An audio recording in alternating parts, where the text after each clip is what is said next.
Hey students, how are you all? This is Mansi. Welcome back to the channel. So आज हम लक्ष्य batch का chapter 2 science का start कर रहे हैं, which is acid basis and salts. Basically science का केमिस्ट्री का चैप्टर 2 है ये, एंड आपकी टेक्स्ट बुक का भी चैप्टर 2 है, एसिड बेसिस एंड सॉल्ट. अब एसिड क्या होता है, बेसिस क्या होता है, सॉल्ट्स क्या होते हैं, उससे क्या मिलता है, कैसे रिएक्शंस होते हैं, सब हम इस चैप्टर में पढ़ने वाले हैं. इससे पहले एक बार रिवाइज कर लेते हैं जो ऑलरेडी चीजें हमें पता है. देखो, जब भी हम एसिड के बारे में सोचते हैं तो ऐसा लगता है कोई हार्मफुल सी चीज है, हमारी स्किन पे लग गई तो जल जाएगी. कुछ हद तक ये बात बिल्कुल सही है. एसिड जो होते हैं वो बहुत ज्यादा कोरोसिव होते हैं नेचर में, मतलब वो बहुत हार्मफुल होते हैं. अब जो छोटी क्लासेस में पढ़ के आए, क्या पढ़ा है हमने? Acid are those chemical substance which have sour taste and turn blue litmus red. तो हमने पढ़ा है कि उसका टेस्ट सौर होता है और वो ब्लू लिटमस पेपर को या ब्लू लिटमस को रेड में कन्वर्ट कर देते हैं. ठीक है, ये एसिड के बारे में पढ़ा है. एंड बेसिस के बारे में हमने पढ़ा है कि उसका टेस्ट बिटर होता है, कड़वा होता है, थोड़े से सोपी मर्ज का टेक्सचर ऐसे सोप जैसे होते हैं ना, वैसा फील होता है. एंड वो क्या करते हैं, वो हमारे रेड लिटमस को ब्लू कर देते हैं. So bases are chemical compounds which have bitter taste, are soapy and slippery to touch and turn red litmus blue. ये हम 8th क्लास छोटी क्लासेस से ही पढ़ते हुए आ रहे हैं. इतना ही हम एसिड बेसिस के बारे में पता है हमें. ठीक है, अब हम चलते हैं थोड़ा सा इन डेप्थ. सो स्टार्ट करते हैं बेटा एसिड से. सो एसिड्स को अगर आपको डिफाइन करना है 10th के लेवल से सोचो, सो हम इसको ऐसे बोलते हैं. पहले तो देख लेते हैं टर्म आई कहां से है. The term acid has been derived from the Latin word acidus, जिसका मतलब होता है सौर, खट्टा. ठीक है, सो यहां से ये वर्ड एसिड आया है. एंड अगर आपको 10th के लेवल से बताना है कि एसिड क्या होता है, तो हम ऐसे बोलेंगे, ऐसे केमिकल्स जो जब पानी में जाते हैं सो उसके H+ आयंस अलग हो जाते हैं. कैसे फॉर्म करेंगे? And acid is a substance which furnishes hydrogen ions when dissolved in water. जब हम उसको पानी में डालते हैं सो बेसिकली वो अपने हाइड्रोजन आयन को डिसएसोसिएट कर देते हैं, अलग अलग हो जाते हैं, बट जाते हैं वो. ठीक है, आगे फॉर एग्जाम्पल क्या क्या एग्जाम्पल हो सकते हैं? सल्फ्यूरिक एसिड हो सकता है, हाइड्रोक्लोरिक एसिड हो सकता है, ऐसे बहुत सारे एसिड्स हैं. ये बस मैंने 1-2 यहाँ पे लिखे आपको एग्जाम्पल के लिए. ये बहुत कॉमन है, जैसे HCl तो आप बहुत जगह यूज करने वाले हो. ठीक है, सो ये बहुत स्ट्रॉन्ग एसिड्स भी है. ठीक है, ये एसिड का हो गया. अब इसी तरीके से अगर बेसिस की बात करें तो एसिड पानी में मिलके हाइड्रोजन आयंस डिसोसिएट करते हैं. इसी तरीके से जब हम बेसिस की बात करते हैं तो वो कौन से आयंस करते हैं? वो करते हैं हाइड्रोक्साइड आयंस, मतलब OH. ठीक है, ये वाले आयंस करते हैं. So a base is a substance which furnishes hydroxide ions when dissolved in water. जब वो पानी के कांटेक्ट में आते हैं बेसिस, सो उनके OH आयन सारे अलग अलग हो जाते हैं. ठीक है, क्लियर है? क्या डिफरेंस देखा? मेजर डिफरेंस क्या है? एसिड अपने हाइड्रोजन आयंस अलग हो जाते हैं उसके, एंड बेसिस को जब हम पानी में डालते हैं उसके हाइड्रोक्साइड आयंस अलग अलग हो जाते हैं. ठीक है, सो अब इसके एग्जांपल्स की बात करें तो सोडियम हाइड्रोक्साइड. जब भी आप देखोगे ना बच्चे, बेसिस के नाम में ये OH आपको दिखेगा, जैसे NaOH सोडियम हाइड्रोक्साइड हो गया, CaOH CaOH2 बेसिकली ये हमारा क्या हो गया? कैल्शियम हाइड्रोक्साइड हो गया. Then we have KOH potassium hydroxide हो गया. देन वी हैव MgOH2, ये हमारा मैग्नीशियम हाइड्रोक्साइड हो गया. अब अगर किसी बच्चे को, वैसे तो हम चैप्टर 1 में चीज पढ़ के आए थे, पर अगर कहीं ये कंफ्यूजन है कि Na तो OH है, सो फिर ये Mg के साथ OH2 क्यों आ गया? ये क्योंकि Mg की वैलेंसी 2 होती है. सो वो वाला, ये सब केमिकल फॉर्मूले मैंने पहले भी वो चैप्टर कराया था, तो बोला था कि बेसिक चीजों में आप अटक जाते हो. पता है, ऐसा लगता है कि यार सबको समझ आ रहा है, हमें ही नहीं आता, बट सच ये है कि बहुत बच्चों को ये चीज नहीं आती. सो अगर आपको यहाँ पे कंफ्यूजन होते कि इनके नाम नहीं क्लियर होते, सो बच्चे मैंने एक वीडियो बनाई थी जिसमें हमने पूरा देखा था इसको कैसे बनाते हैं, क्यों किसी में 2 आता है किसी में नहीं आता. आप प्लीज वो वीडियो देखना ताकि आपका केमिस्ट्री का बेस क्लियर हो जाए. एक बार ये बेसिक्स क्लियर हो जाएंगे सो हर चैप्टर में ये चीजें यूज होंगी और आपके लिए हेल्पफुल रहेगा. ठीक है, चलो कमिंग बैक हियर. सो ये हमारे बेसिस हो गए. देखा हमने सबके उसमें नाम में OH है. अभी क्या करता है, जैसे ही पानी में डालता है सो इसके OH आयंस अलग हो जाते हैं. ठीक है, आगे देखो द टर्म एल्कली. अब बहुत बार आप देखोगे बेसिस की जगह ना बेसिस को एल्कली बोल रहे हैं. एल्कली होता क्या है? The term alkali is often used for basis soluble in water. ऐसे बेसिस जो पानी में सॉल्यूबल होते हैं, बहुत ज्यादातर बेसिस हमारे पानी में सॉल्यूबल होते हैं, सो उनको हम एल्कली बोलते हैं. बट ध्यान रखना, सारे सॉल्यूबल नहीं होते. अभी आगे हम डिस्कस करेंगे कि सारे सॉल्यूबल नहीं होते, बट उस पर बाद में जाएंगे. अभी ये ध्यान रखना है क्योंकि बहुत जगह आप ये एल्कली वर्ड सुन के आए होगे, इसलिए मैंने इसको यहीं पे डाल दिया कि सारे बेसिस एल्कली नहीं होते, लेकिन जो बेसिस पानी में सॉल्यूबल होते हैं वो हमारे एल्कली होते हैं। ठीक है, समझ में आया? चलो, अच्छा इसके एग्जांपल में वही है NaOH, KOH, आपने ऊपर देखा ये सब जो सॉल्यूबल है पानी में वो सब एल्कली हो गए। ठीक है, चलो आगे बढ़ जाते हैं, इंडिकेटर्स की बात करते हैं। अब ये इंडिकेटर्स क्या होते हैं? देखो मैंने आपको दो सॉल्यूशंस दे दिए, एक सॉल्यूशन ए, एक सॉल्यूशन बी। अब मैं आपसे पूछ रही हूँ, बताओ बच्चे इसमें से एसिड कौन सा है, बेस कौन सा है? अब अगर बेसिस पे जाए तो हमने तो ऐसे पढ़ा हुआ है, एसिड्स खट्टे होते हैं टेस्ट में, एंड बेसिस जो होते हैं वो क्या होते हैं, वो बिटर होते हैं, कड़वे होते हैं। सो क्या आप दोनों को टेस्ट करोगे कि हाँ एक एक जरा जरा से जीभ पे लगा के देख लेते, जो खट्टा है वो एसिड है और जो कड़वा निकला वो बेस है? आपको पता है एसिड और बेसिस बहुत हार्मफुल होते हैं भाई, ऐसे आप उनको टेस्ट तो नहीं कर सकते। सो कैसे पता चलेगा कोई सॉल्यूशन आपके पास जो है वो एसिड है या बेस है? वो पता चलता है इन इंडिकेटर्स की हेल्प से। अलग अलग हमारे पास इंडिकेटर होते हैं, एक कॉमन तो वो ये लिटमस, आपने सुना ही, अभी हमने बोला था कि रेड लिटमस पेपर को वो ब्लू टर्न कर देगा, वो ब्लू को रेड टर्न कर देगा, इससे एसिड बेसिस का पता चलता है। इसी तरीके के और भी इंडिकेटर्स हैं हमारे पास। चलो, substances which change their colour या smell in different type of solution like acid and bases. So ऐसे सब्सटेंसेस जो या तो अपना कलर चेंज कर लेंगे या स्मेल चेंज कर लेंगे, जिसकी वजह से हमें पता चलेगा। जैसे मेरे पास कुछ चीज़ है, जैसे अब मैं आपको सबसे ये, क्योंकि हमें पता ही है तो ये दिखाई देती हूँ, इस तरीके से हमारा लिटमस पेपर होता है, देख सकते हो आप, एक ब्लू है मेरे पास और एक रेड है। तो एक तो ये चीज हो गई कि भैया इसको हम सब्सटेंस में डालेंगे एंड वहां से हमें पता चल जाएगा कि जिस सब्सटेंस में आपने डाला है वो हमारा क्या है, बेस है या एसिड है, यहां से पता चल जाएगा पहली चीज। इसी तरीके से और भी बहुत सारी चीजें होती है जिसकी हेल्प से हम बता सकते हैं कोई चीज एसिड है या बेस, और उनको बोलते हैं इंडिकेटर। अब देखो यहाँ पे कौन कौन से इंडिकेटर्स पढ़ने वाले हैं हम। We are going to talk about natural indicators, then synthetic indicators and olfactory indicators. एक एक करके स्टार्ट करते हैं। पहले बात करते हैं बच्चे नेचुरल इंडिकेटर्स। वर्ड नेचुरल से ही पता चल रहा है ऐसी चीजें जो नेचुरली मिलती हैं, जैसे, अच्छा मैं पढ़ देती हूँ, found in plants, found in nature, in plants, example litmus, red cabbage leave extract, turmeric. Turmeric सबके घर में देखा ही हुआ, हल्दी जो है वो हो गया। Red cabbage leaves, red colour की कैबेज आती है उसकी जो लीव्स है ये भी काम करती है। And litmus, litmus paper, litmus ऐसा लगता है कि हाँ कोई ऐसे, जैसे मैंने भी आपको लिटमस पेपर भी दिखाया तो ऐसा लग रहा है हाँ कुछ केमिकल ये चीज़ बनी होगी, लेकिन ये हमें नेचुरली मिलती है। कहाँ से मिलती है बेटा? देखो आपने कभी कभी देखा होगा पेड़ों के ऊपर ना ऐसे दिखेगा आपको, ये बेसिकली क्या होता है, लिचिन होता है। ये कहाँ से आता है? जब पेड़ पे, बहुत पुराने पेड़ों पे फंगी है, एल्गाए है, वो मिक्सचर बना के ये प्रोड्यूस करती है, इसके एक्सट्रैक्ट से हमें लिटमस मिलता है। ठीक है, जो हमारा हेल्प करता है किसी चीज को एसिड या बेस में बताने में। अब कैसे चेंजेस दिखेंगे? देखो पहले अगर हम बात करें रेड लिटमस, जैसे अगर मेरे पास ये रेड लिटमस पेपर है, ठीक है, अगर मैं इस रेड लिटमस पे, इसका ओरिजिनल कलर रेड होगा भाई, अगर मैं इसको किसी एसिड में डालूंगी तो कोई चेंज नहीं दिखेगा, ये रेड ही दिखेगा, क्योंकि एसिड का हमें क्या पता है, ये ब्लू को रेड में कन्वर्ट करता है, और बेस का हमें पता है रेड को ब्लू में। अच्छा इसको याद कैसे करना है कि कंफ्यूजन ना हो। देखो बी से बेस है, सो भैया बेस क्या करेगा, अगर ब्लू चीज डालोगे तो वो उसको ब्लू ही रहने देगा क्योंकि बी से बी का कनेक्शन है, अगर रेड डालोगे तो वो उसको बी बना देगा, मतलब वो बेस है तो वो उसको बी में ही रखेगा। ठीक है, इस बी से याद कर लेना कि जो बेस है वो ब्लू को ब्लू रहने देगा, रेड को ब्लू कर देगा। ठीक है, अपना बी कर लेगा वो। ठीक है, चलो सो अगर रेड लिटमस पेपर जो रेड कलर का होता है, अगर आप एसिड में डालोगे, एसिड तो अब चीज को रेड ही करेगा, तो ऑलरेडी रेड है तो वो कलर चेंज नहीं करेगा, लेकिन यही रेड लिटमस को अगर आप बेस सॉल्यूशन में डालोगे तो वो क्या होगा, ब्लू कलर में चेंज हो जाएगा।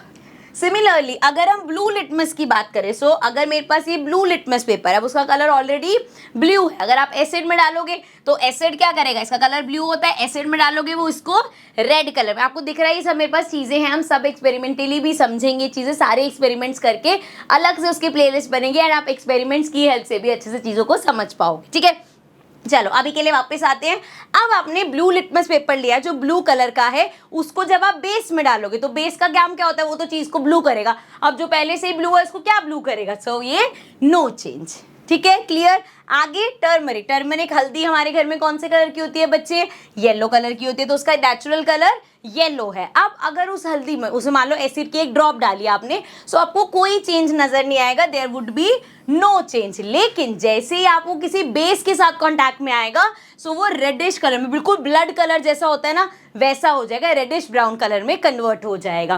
Then we have red cabbage juice, जैसे मैंने बताया रेड कैबेज की लीव्स है, उसका मान लो आपने जूस बना लिया, सो वो इंडिकेटर का काम करेगा। उसका कलर कैसा होता है, पर्पल सा उसका कलर होता है, अगर एसिड में मिलाओगे रेडिश कलर हो जाएगा, अगर बेस में मिलाओगे तो ग्रीनिश येलो कलर मिलेगा आपको। ठीक है, समझ में आया? चलो, ये था हमारा नेचुरल इंडिकेटर। नेक्स्ट अब हम बात करते हैं सिंथेटिक इंडिकेटर्स। अब सिंथेटिक इंडिकेटर्स कौन से होते हैं? जो ऑब्वियसली नेचुरल नहीं है, लैब्स वगैरह में बनाए गए हैं। दीज आर केमिकल सब्सटेंस, ये बच्चे केमिकल सब्सटेंस होते हैं। Example methyl orange, phenolphthalein. देखो फिनोप्थिलिन इस तरीके से कुछ दिखता है, ये फिनोप्थिलिन की बॉटल है मेरे पास।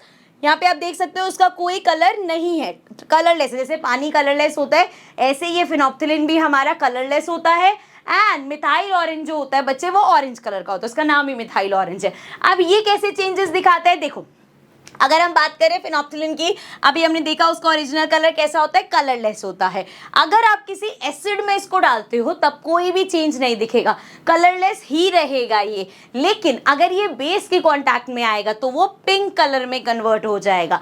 पिंक कलर इंडिकेट करेगा कि भैया वो सॉल्यूशन आपका बेस है। ठीक है, सिमिलरली मिथाइल ऑरेंज का ओरिजिनल कलर ऑरेंज होता है, एंड एसिड के कांटेक्ट में आके ये रेड कलर का हो जाता है, एंड बेस के कांटेक्ट में आके येलो कलर का हो जाता है। तो आपको दिख रहा है, जैसे अगर मेरे पास एक ये चीज है, इससे मैं बता सकती हूँ, कोई भी आपने मेरे को दो सॉल्यूशन दो, मैं उसका लूंगी थोड़ा थोड़ा सा सैंपल एंड उसमें एक एक ड्रॉप डालूंगी, मुझे कलर चेंज से, या कलर चेंज ना हुआ तो भाई एसिड है, कलर चेंज पिंक में होगा तो बेस है। सो इस तरीके से हम इंडिकेटर्स की हेल्प से कोई सॉल्यूशन एसिड है या बेस बता सकते हैं। ठीक है बच्चे, सो ये थे हमारे सिंथेटिक। पहले हमने नेचुरल पढ़े, फिर हमने सिंथेटिक पढ़े। अब एक होता है ऑल फैक्ट्री इंडिकेटर्स। ये क्या करता है? ये स्मेल से बताता है। अब ये क्यों भाई ये बीच में लाए गए? क्योंकि अब मान लो कोई स्टूडेंट्स ऐसे हैं जो ब्लाइंड है, लेट्स सपोज नहीं देख सकते, तो वो स्मेल की हेल्प से ये वाले एक्सपेरिमेंट्स भी कर पाएंगे। वो इसलिए ये बेसिकली चीज इन्वेंट हुई थी। अब करता क्या है ये? These substance have different order in acid and basis. Different क्या? बेसिकली ये होता है कि एसिड में अगर आप किसी को डालोगे सो उसका ऑडर, वो अपनी स्मेल सेम रखेगा, लेकिन जैसे ही उसमें बेस आता है सो वो क्या हो जाता है, उसका जो स्मेल है वो गायब हो जाता है। ठीक है, अभी पढ़ेंगे उसको।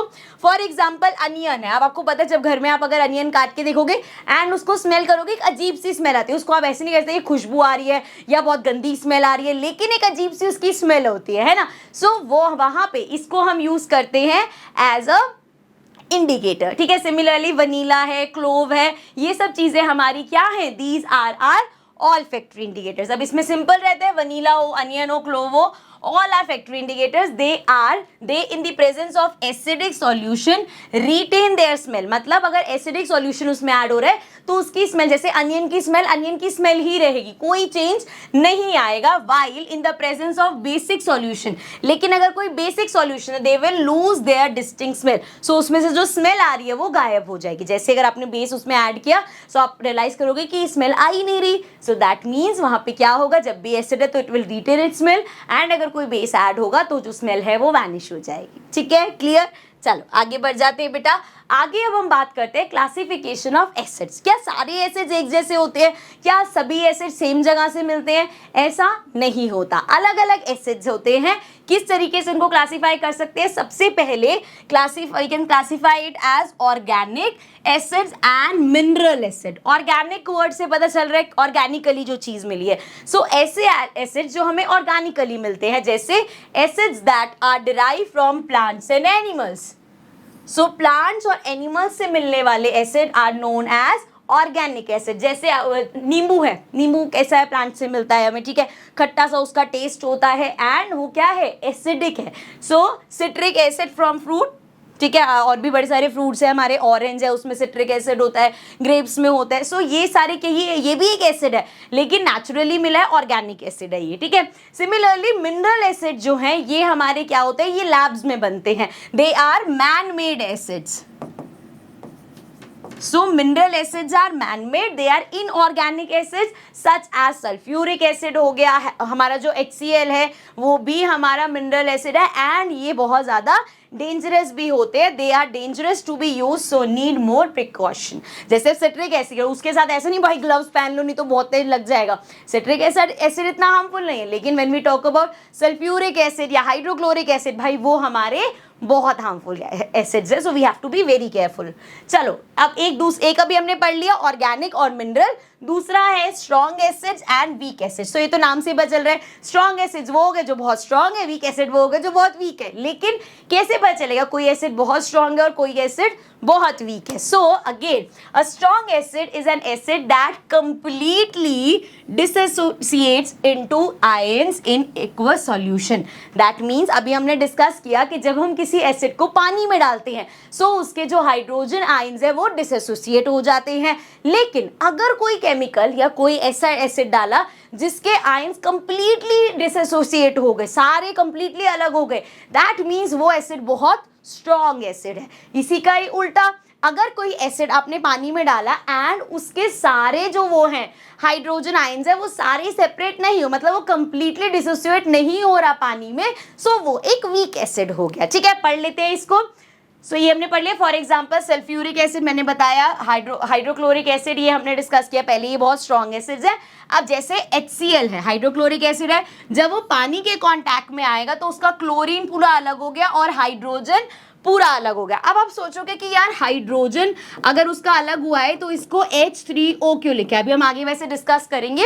ये इसलिए क्योंकि जो हाइड्रोजन आयंस है वो अकेले सरवाइव नहीं कर सकते, इसलिए वो इसके साथ मिलके, पानी के साथ मिलके H3O आयंस बनाते हैं। बट ये आगे अभी डिटेल में जाएंगे, अभी के लिए बस इतना समझ लो कि ये कंप्लीटली हाइड्रोजन से क्लोरीन बिल्कुल अलग हो गया एंड हाइड्रोजन आयंस सारे अपने आप को डिसोसिएट कर ले, मतलब ये बहुत स्ट्रॉन्ग एसिड है। नेक्स्ट है बच्चे, अ weak acid is one that does not dissociate completely into ions in aqueous solution. For example जैसे हमारा एसिटिक एसिड है, ये इतना ज्यादा डेंजरस नहीं है भाई, ये एक वीक एसिड है, क्योंकि जब ये कांटेक्ट, देखो इसमें हमारे पास जब ये कांटेक्ट में आया पानी के, एक्वस देंगे, सो क्या हुआ अभी आप देख सकते हो यहाँ पे H3 आयंस हैं, सो हाइड्रोजन आयंस सारे अलग नहीं हुए, that is why it is a weak acid. And जिसमें हाइड्रोजन आयन सारे अलग हो गए, that is a strong acid. ठीक है, समझ में आया?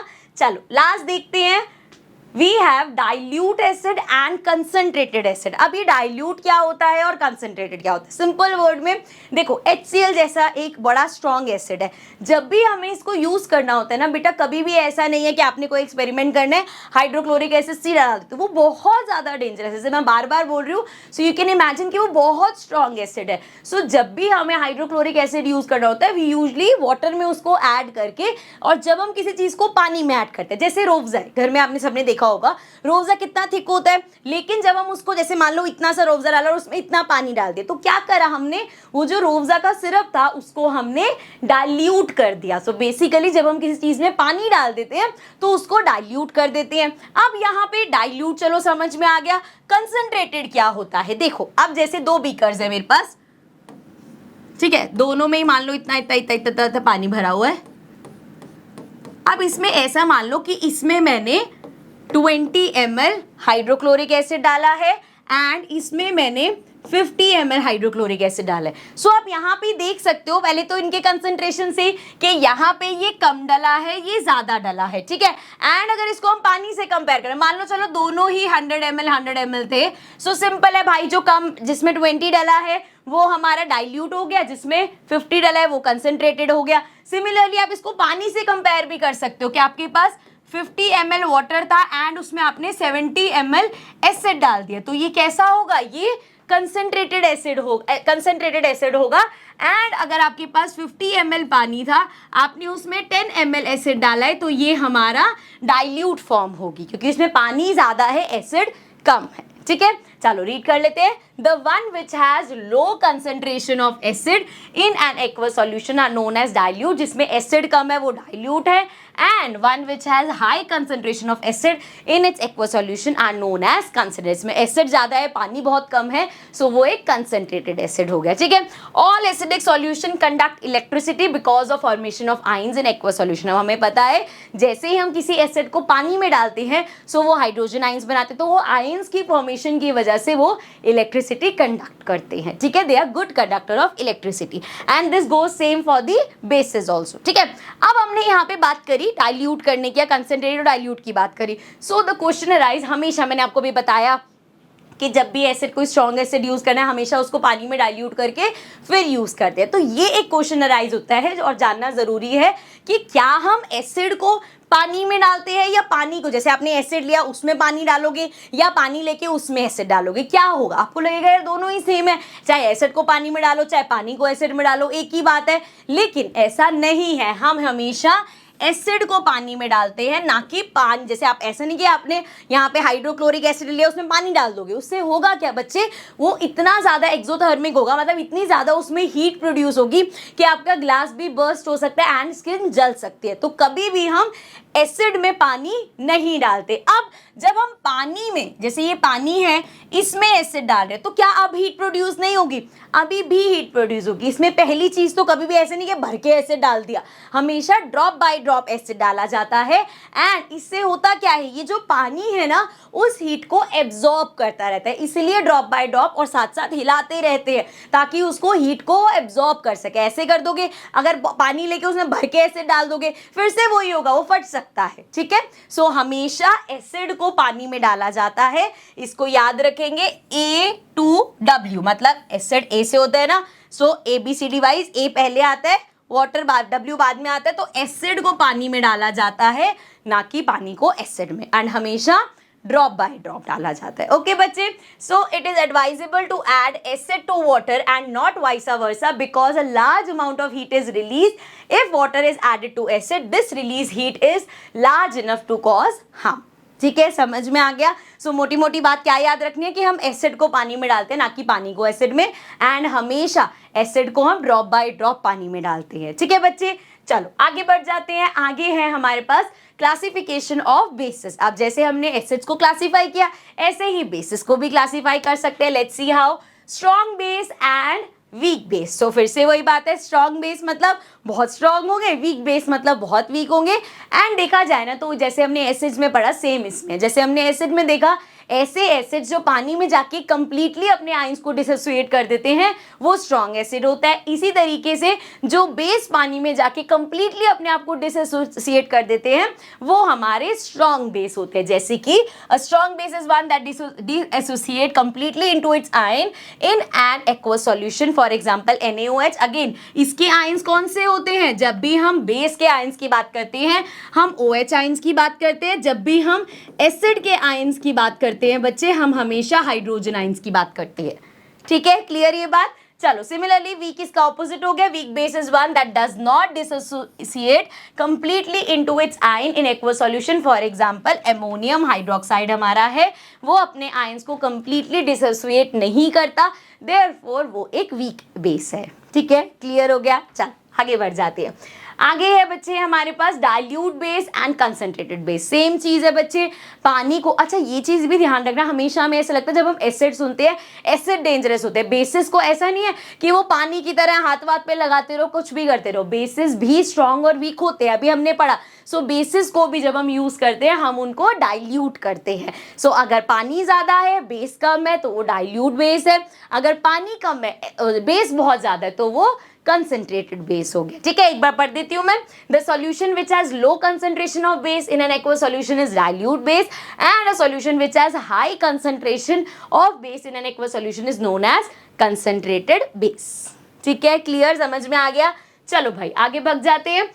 How do acid and bases react with metals. अब मेन चीज बात होती है कि एसिड और बेस मेटल्स के साथ कैसे रिएक्ट करते हैं। मेटल्स जैसे ये देखो, अब एक्सपेरिमेंटल तो वैसे आपको पता है बहुत सारे, एक्सपेरिमेंट के लिए हम कैसे मेटल्स यूज करते हैं, जैसे यहाँ पे मेरे पास जिंक ग्रैन्यूल्स है, किस तरीके से आते हैं वो देखो, I just show you.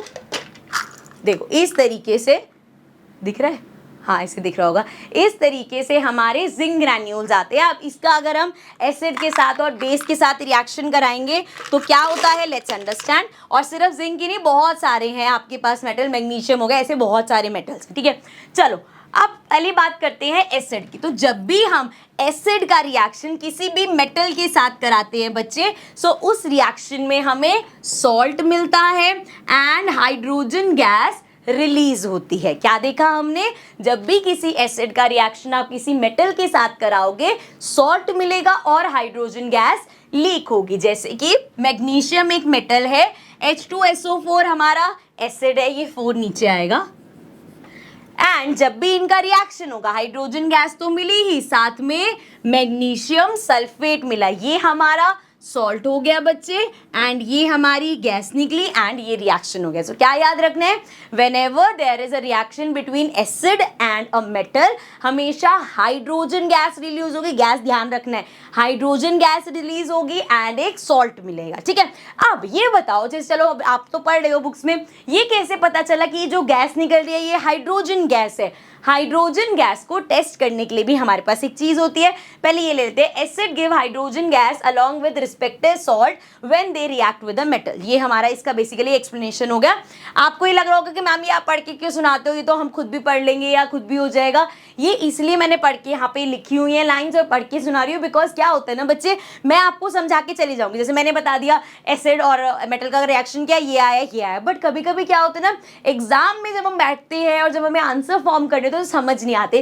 That is Y यहाँ पे ये चीजें लिखी होती है एंड आप ये मिस आउट ना करो, इसलिए मैं रीड कर देती हूँ कि आपके दिमाग में रहे कि भैया इसको ऐसे सेंटेंस में फॉर्म करके हमें एग्जाम में लिखना है, ठीक है बच्चे। चलो आगे बढ़ जाते हैं। अभी हमने देखा एसिड जब मेटल के साथ रिएक्ट करेगा तो क्या होगा, यही अगर हम देखें किसी बेस का रिएक्शन कराएं मेटल के साथ तो क्या होगा, सेम रिएक्शन रहता है बेस का। जैसे ये बेस है हमारा, सो किसी बेस का अगर आप मेटल के साथ रिएक्शन कराओगे तो आपको अगेन सॉल्ट मिलेगा एंड हाइड्रोजन गैस इवॉल्व होगी एंड काफी सारी हीट प्रोड्यूस होगी, ठीक है। सो बेस भी मेटल के साथ सेम वे में रिएक्ट करते हैं, वो भी सॉल्ट और हाइड्रोजन बनाते हैं, ठीक है। हाइड्रोजन गैस इवॉल्व होती है उसमें ना। अब एग्जांपल देख लेते हैं, सोडियम हाइड्रोक्साइड है और जिंक है, जिंक मेटल हो गया, सोडियम हाइड्रोक्साइड हमारा क्या है, इट इज अ बेस। सो एक बेस का हमने जब इससे कराया तो हमें मिला एक सॉल्ट, कौन सा सॉल्ट मिला है, सोडियम जिंकेट, एंड साथ में हाइड्रोजन गैस इज इवॉल्व, ठीक है। यहाँ लिख लो हाइड्रोजन गैस है ये। Now bases react with metal to evolve hydrogen gas, same वही चीज है जैसे अभी हमने डिस्कस किया एसिड्स में। अब बात करते हैं जो मैं आपको बोलती कि पता कैसे चलेगा भाई, कैसे पता चला उनको कि जो गैस निकल रही है वो हाइड्रोजन गैस है। इसके लिए एक टेस्ट होता है, कैसे आपको पता चलेगा कोई चीज हाइड्रोजन गैस है, सिंपल। एक जैसे यहाँ पे हाइड्रोजन गैस है, यहाँ से हाइड्रोजन गैस अगर निकल रही है और आप उसके पास माचिस लेके आओगे तो क्या होगा, एक पॉप का साउंड आएगा, वो हमें बताएगा कि ये पॉप साउंड अगर प्रोड्यूस हुई है तो मतलब ये हाइड्रोजन गैस है। इसको कैसे लिखेंगे, कैसे पढ़ेंगे, the gas evolve after reaction of acid with metal can be tested by bringing a lighted candle near it. If the gas burns with a pop sound, अगर एक पॉप साउंड के साथ वो गैस हटती है, then it confirms the evolution of hydrogen gas. Burning with pop sound is a characteristic test for hydrogen gas. So कभी भी कोई आपसे पूछेगा कि भैया कैसे पता चला आपको कि वो हाइड्रोजन गैस है, सो हम सिंपल कहेंगे जब हम उसके पास एक कैंडल या एक लाइटेड माचिस लेके आते हैं, सो वो पॉप की साउंड के साथ बर्स्ट हो रहा है, दैट मीन्स ये हमारा हाइड्रोजन गैस है, ठीक है। क्लियर हो गया। चलो आगे बढ़ जाते हैं।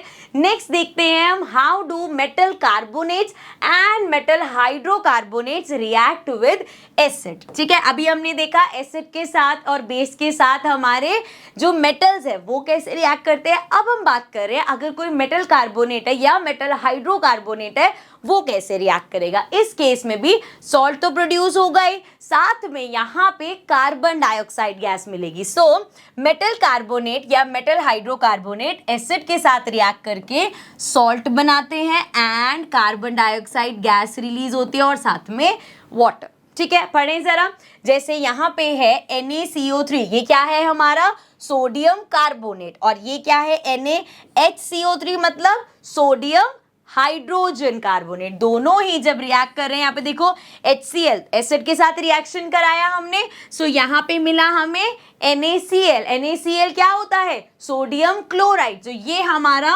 सॉल्ट हो गया। दोनों ही केसेस में देखो हमें सोडियम क्लोराइड मिला है, ये हमारा सॉल्ट हो गया, एंड दोनों ही केसेस में कार्बन डाइऑक्साइड गैस जो है वो रिलीज हुई है विद वाटर, ठीक है बच्चे। क्लियर हो गया। सो कैसे लिखेंगे इसको, acid react with metal carbonate and hydrogen carbonate to produce carbon dioxide gas and salt of course, ठीक है। चलो आगे बढ़ते हैं। आप जरा बात करते हैं कि ये तो पता चल गया हमें कि हाइड्रोजन गैस का कैसे पता चलता है। आप गैस यहाँ से ऐसे पट पट पट कट करके निकल रही है, आपने यहाँ पे माचिस की तीली लगाई एंड पट करके पॉप का साउंड आया, आपको पता चल गया ये हमारा क्या है, हाइड्रोजन गैस। बट अगर जो गैस है वो कार्बन डाइऑक्साइड है, वो कैसे पता चलेगा? इसको भी टेस्ट करने का एक तरीका होता है। इसके लिए हमें चाहिए होता है लाइम वाटर। अब ये लाइम वाटर क्या होता है? केमिकल नेम इसका होता है calcium hydroxide. So calcium hydroxide जो हमारा होता है दैट इज लाइम वाटर। जब भी आप लाइम वाटर से बच्चे कार्बन डाइऑक्साइड गैस को पास करते हो, सो वो उसका कलर चेंज करता है, मतलब हमें जो विजिबल होता है कलर दिखता है, सो वो उसका कलर मिल्की कर देता है। मिल्की कलर, जब इसका सॉल्यूशन का कलर देखो मिल्की हो गया, दिस रिप्रेजेंट्स कि जो गैस आपने पास करी है वो कार्बन डाइऑक्साइड गैस है। सो जब भी एक लाइम वाटर का कार्बन डाइऑक्साइड से रिएक्शन होता है तो एक पहली बात तो व्हाइट प्रेसिपिटेट मिलता है जो हमारा होता है कैल्शियम कार्बोनेट। मतलब लाइम वाटर का जब आपने कराया रिएक्शन कार्बन डाइऑक्साइड के साथ तो आपको कैल्शियम कार्बोनेट मिला। कैल्शियम कार्बोनेट को बेसिकली चॉक बोलते हैं या लाइमस्टोन बोलते हैं। तो बेसिकली लाइम वाटर का जब हमारा कार्बन डाइऑक्साइड के साथ रिएक्शन हुआ तो हमें लाइमस्टोन मिलता है या चॉक पाउडर बोल सकते हो, या ये व्हाइट प्रेसिपिटेट मिलता है कैल्शियम कार्बोनेट का, ठीक है, और साथ में H2O which is water. But आपको विजिबल चेंज क्या दिखेगा? ये जो कलर मिल्की हुआ है उससे आपको पता चलेगा कि जो गैस हमने पास करी है वो कार्बन डाइऑक्साइड थी। सो पढ़ लेते हैं। CO2 can be tested by passing it through lime water. Lime water क्या है बच्चे? अभी हमने देखा कैल्शियम हाइड्रोक्साइड, ठीक है, कैल्शियम हाइड्रोक्साइड हमारा लाइम वाटर होता है। यहाँ पे मैंने एक स्लाइड में भी यहाँ पे पुट दिखाया भी है, आपको वहाँ पे जाके फिर से एक बार रिवाइज कर लेंगे। एक हमारा होता है कैल्शियम हाइड्रोक्साइड, मैं लिख देती हूँ यहाँ पे क्योंकि ये ना थोड़ी सी कंफ्यूजन करेगा। चलो इसको साइड करके ना पहले इसको समझ लेते हैं। एक वर्ड आपके पास आएगा कैल्शियम हाइड्रोक्साइड, एक आएगा वर्ड हमारे पास कैल्शियम ऑक्साइड, और एक वर्ड हमारे पास आएगा कैल्शियम हाइड्रोक्साइड तो लिख दिया, कैल्शियम कार्बोनेट, ठीक है। जैसे अभी हमने देखा जब हमने इसका रिएक्शन कराया CO2 से, सो हमें कैल्शियम कार्बोनेट मिला था। अब ये तीनों के ना सिंपल नेम्स भी होते हैं, उसमें बार बार कंफ्यूजन होती है कि कभी मैम आप कह रहे हो कैल्शियम हाइड्रोक्साइड है, ये जो हाइड्रोक्साइड होता है हाइड्रो आ जाएगा, सो मतलब ये स्लेक्ड लाइम है, या हम इसको बोल सकते हैं लाइम वाटर है ये, ठीक है, अलग अलग नाम मैं बता रही हूँ। सो लाइम वाटर हो, स्लेक्ड लाइम हो, क्या होता है? Calcium hydroxide. एंड कैल्शियम के साथ जब ऑक्साइड लग जाता है तो कैल्शियम ऑक्साइड हमारा क्या होता है? ये हमारा होता है क्विक लाइम। सो अगर आपके पास कहीं क्विक लाइम लिखा है या कैल्शियम ऑक्साइड लिखा है, दोनों सेम चीजें हैं। एंड इसी तरीके से कैल्शियम कार्बोनेट को कभी सिर्फ चॉक लिख देते हैं, कभी इसको लाइमस्टोन लिख देते हैं। सो हमें याद रखना है बच्चे, लाइमस्टोन या चॉक हमारा कैल्शियम कार्बोनेट है, क्विक लाइम हमारा कैल्शियम ऑक्साइड है, एंड स्लेक्ड लाइम बोल लो या लाइम वाटर बोल लो, ये हमारा कैल्शियम हाइड्रोक्साइड है। कैसे याद रखोगे? देखो हाइड्रो से क्या याद आ रहा है? कुछ पानी पानी जैसा है, ठीक है, वाटर है तो भैया लाइम वाटर याद रहेगा, वाटर। एंड लाइम में आप स्लेक कैसे बनेगा? स्लेक होता है जैसे मान लो चॉक पाउडर में बहुत सारा पानी डाल दो, कैसे लिसा सा हो जाता है, that is why it is slaked lime, क्योंकि इसमें पानी ऐड हो गया। ऑक्साइड का कैसे याद रखोगे? ऑक्साइड अपना अलग है, क्विक लाइम है, ये ऑक्सीजन ऐड हुआ, बहुत क्विकली असर दिखाया, क्विक लाइम हो गया, ठीक है, याद करने का तरीका बता रही हूँ। एंड अगर किसी चीज में आपने कार्बन पास करा दी तो हम मान रहे हैं वो बड़ी थे, क्योंकि उसमें गैस है, लिक्विड बेचारा बिल्कुल भी नहीं है, वो पत्थर जैसा बन जाएगा, दैट इज वाई उसको लाइमस्टोन की तरह या चौक की तरह याद रखोगे, ठीक है। ये वर्ड्स ध्यान रखना बिकॉज ये क्वेश्चन में भी आया था, और क्वेश्चन ऐसे ही घुमा देते हैं कि आपको बोलते हैं लिखो लाइम वाटर का आपको रिएक्शन लिखना है। भाई आपको पता होगा लाइम वाटर कैल्शियम हाइड्रोक्साइड है, तभी तो उसको लिख पाओगे, ठीक है। सो ये ध्यान रखने हैं वर्ड्स। चलो अभी के लिए आगे बढ़ते हैं, ठीक है, इसको यहाँ पे कर लेते हैं। चलो वापस इस पे आ जाते हैं। हमने क्या बोला अभी? CO2 can be tested by passing it through lime water से उसको पास किया, it turns lime water milky, lime water को ये मिल्की कर देगा। This happens because of the formation of white precipitate of calcium carbonate, क्योंकि यहाँ पे ये चौक सा बना है, बेशक बेटे मतलब लाइमस्टोन बना है, इसकी वजह से उसका कलर व्हाइट हो गया, मिल्की अपीयर हो रहा है। ठीक है, अब एक चीज और होती है, अब मान लो आप यहाँ से ही तो चलो मिल्की हो गया, अब कार्बन डाइऑक्साइड एक्सेस में पास करते जा रहे हो तो ये जो मिल्कीनेस है ये डिसअपीयर हो जाती है। ऐसा क्यों होता है? But when excess of carbon dioxide is pass through the water it makes milky colour of lime water disappear, ये इसको डिसअपीयर कर देगा। This happen because of formation of calcium hydrogen carbonate. जब उसमें आप बहुत ज्यादा पास करते जाओगे सो वो कैल्शियम हाइड्रोजन कार्बोनेट बना लेता है। कैल्शियम हाइड्रोजन कार्बोनेट हमारा सॉल्यूबल होता है वाटर में, एंड इसकी वजह से वो जो मिल्कीनेस है पानी की, वो जो हमें कलर दिख रहा था वो डिसअपीयर हो जाता है। As calcium hydrogen is soluble in water thus the milky colour of solution mixture disappear. So यहाँ पे देख लो कैल्शियम कार्बोनेट और पानी ये हमारा लाइम वाटर हो गया। इसमें से अगर आप कार्बन डाइऑक्साइड एक्सेस में पास करते जा रहे हो तो आपको कैल्शियम हाइड्रोजन कार्बोनेट मिलेगा which is soluble in water. So ये रिएक्शन है अगर लिखने के लिए आ जाए तो। ठीक है, चलो आगे बढ़ जाते हैं बेटा। आगे अब बात करते हैं how do acid and bases react with each other. So अभी तक तो हम ये बात करते हैं कि मेटल कैसे रिएक्ट करेगा, फिर हमने बात करी चलो मेटल कार्बोनेट या मेटल हाइड्रोकार्बोनेट कैसे रिएक्ट करेगा।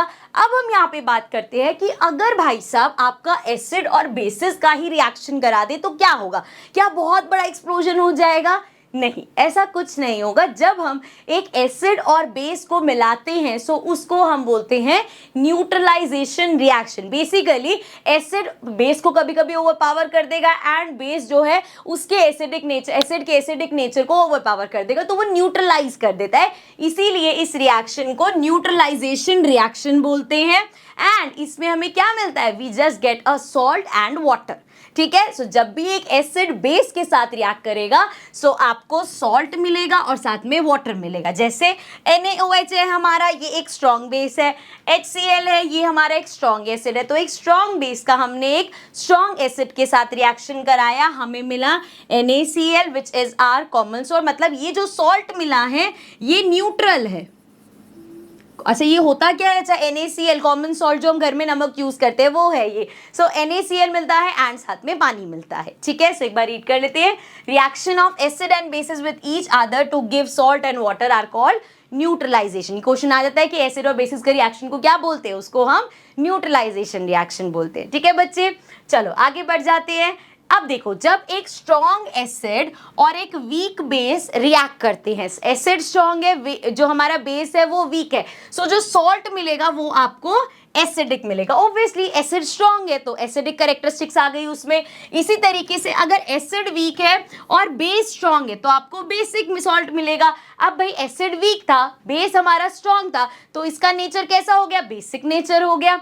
इसी तरह से अगर एसिड भी स्ट्रॉन्ग है और बेस भी स्ट्रॉन्ग है, जैसा अभी हमने देखा जब हमने NaOH का रिएक्शन कराया HCl से, दोनों ही स्ट्रॉन्ग बेस और स्ट्रॉन्ग एसिड है। सो इनका जब रिएक्शन कराते हैं तो हमें न्यूट्रल सॉल्ट मिलता है। मतलब ये दोनों एक दूसरे के एसिडिक और बेसिक नेचर को कट कर देते हैं एंड न्यूट्रल सॉल्ट मिलता है। ठीक है बच्चे, इसी तरीके से अगर एसिड भी वीक है और बेस भी वीक है उस केस में भी हमें न्यूट्रल सॉल्ट ही मिलेगा। ठीक है, क्योंकि दोनों ही वीक है, कोई भी एक दूसरे पे हावी नहीं हो रहा, इसलिए इसकी सॉल्ट की कैरेक्टरिस्टिक्स में एसिडिक या बेसिक नेचर नहीं आएगा। ठीक है, चलो आगे बढ़ जाते हैं। आगे अब हम बात करते हैं reaction of a non metallic oxide with base. अभी हमने देखा मेटालिक ऑक्साइड का नेचर कैसा होता है बेटा? बेसिक नेचर होता है। तो नॉन मेटालिक का कैसा होगा? एसिडिक नेचर होगा। अब एसिडिक नेचर वाली किसी चीज का रिएक्शन अगर हम बेस से करा रहे हैं, अगेन एसिड और बेस मिलके क्या बनाएगा? सॉल्ट और वाटर। सो देयरफॉर जब भी नॉन मेटालिक ऑक्साइड का रिएक्शन हम बेस से कराएंगे तो हमें अगेन सॉल्ट और वाटर मिलेगा। So bases react with non metal oxide to form salt and water. Example देख लो, NaOH हमारा सोडियम हाइड्रोक्साइड एक बेस है, इसका रिएक्शन कराया कार्बन डाइऑक्साइड के साथ which is non metallic oxide, so हमें मिलेगा Na2CO3। मतलब क्या मिलेगा? सोडियम कार्बोनेट एंड साथ में वाटर। सो दैट मीन्स जब भी बेसिस नॉन मेटालिक ऑक्साइड के साथ रिएक्ट करेंगे they will always give salt and water. ठीक है, सो ये सारे रिएक्शंस थे जो हमने पढ़ने थे। एक बार फटाफट से समरी देख लेते हैं इनको रिवाइज कर लेते हैं। सो पहली बात करते हैं बच्चे रिएक्शन ऑफ एसिड्स। एसिड जब मेटल के साथ रिएक्ट करते हैं दे गिव सॉल्ट, तो हर केस में आएगा ही salt and hydrogen gas. Metal के साथ हमेशा याद रखना है, मेटल के साथ हमेशा हाइड्रोजन गैस इवॉल्व होती है। सो जब भी एसिड मेटल के साथ रिएक्ट करेगा सॉल्ट तो फॉर्म करेगा ही, साथ में हाइड्रोजन गैस जाएगी। सिमिलरली अगर मेटल कार्बोनेट, देखो कार्बोनेट, कंफ्यूज नहीं होना, कार्बोनेट वर्ड आ गया, कार्बन आ रहा है, मतलब यहाँ पे कार्बन डाइऑक्साइड गैस होगी। सो मेटल के साथ करेगा तो हाइड्रोजन, कार्बोनेट के साथ करेगा तो कार्बन डाइऑक्साइड। ठीक है बच्चे, आगे है metal hydrogen carbonate. Metal hydrogen carbonate के साथ करेगा तब भी कार्बन डाइऑक्साइड ही होगी। ये कंफ्यूज मत हो जाना कि इसमें तो हाइड्रोजन का नाम आ गया, कार्बोनेट आ गया मतलब कार्बन डाइऑक्साइड। ठीक है, अच्छा बेस के साथ रिएक्ट करेगा, एसिड बेस के साथ रिएक्ट करके सॉल्ट एंड वाटर बनाता है। एंड मेटल ऑक्साइड के साथ भी सेम, क्योंकि ये बेसिक है नेचर में, सो सॉल्ट और वाटर बनाता है। फिर से यहाँ पे अब बेस का देख लेते हैं। बेस जब रिएक्ट करेगा मेटल के साथ क्या करता है, salt and hydrogen gas. Base react करेगा कार्बोनेट के साथ या हाइड्रोकार्बोनेट के साथ, हमने देखा इनका कोई रिएक्शन होता ही नहीं, सो यहाँ पे रिएक्शन पॉसिबल ही नहीं है, मतलब basis do not react with metal carbonate या मेटल हाइड्रोकार्बोनेट। ठीक है, ये मत कर देना कि हाँ सेम या वो लिखा हो, कोई रिएक्शन नहीं होता। सिमिलरली बच्चे इसी तरीके से देखो, बेसिस का मेटल ऑक्साइड के साथ भी नहीं होता और एसिड का नॉन मेटल ऑक्साइड के साथ नहीं होता। ठीक है, चलो बेस पे थे हम, बेस का एसिड से कराओगे again salt and water, and base का अगर नॉन मेटेलिक ऑक्साइड से कराओगे ये एसिडिक है नेचर में, सो फिर से सॉल्ट और वाटर ही मिलेगा। आई रियली होप ये रिएक्शंस आपको समझ में आ गए होंगे, कुछ रट्टाफिकेशन नहीं करोगे, यहाँ पे आपको अच्छे से समझ में रिएक्शंस आ गए होंगे। चलो अब चलते हैं अपने नेक्स्ट टॉपिक पे।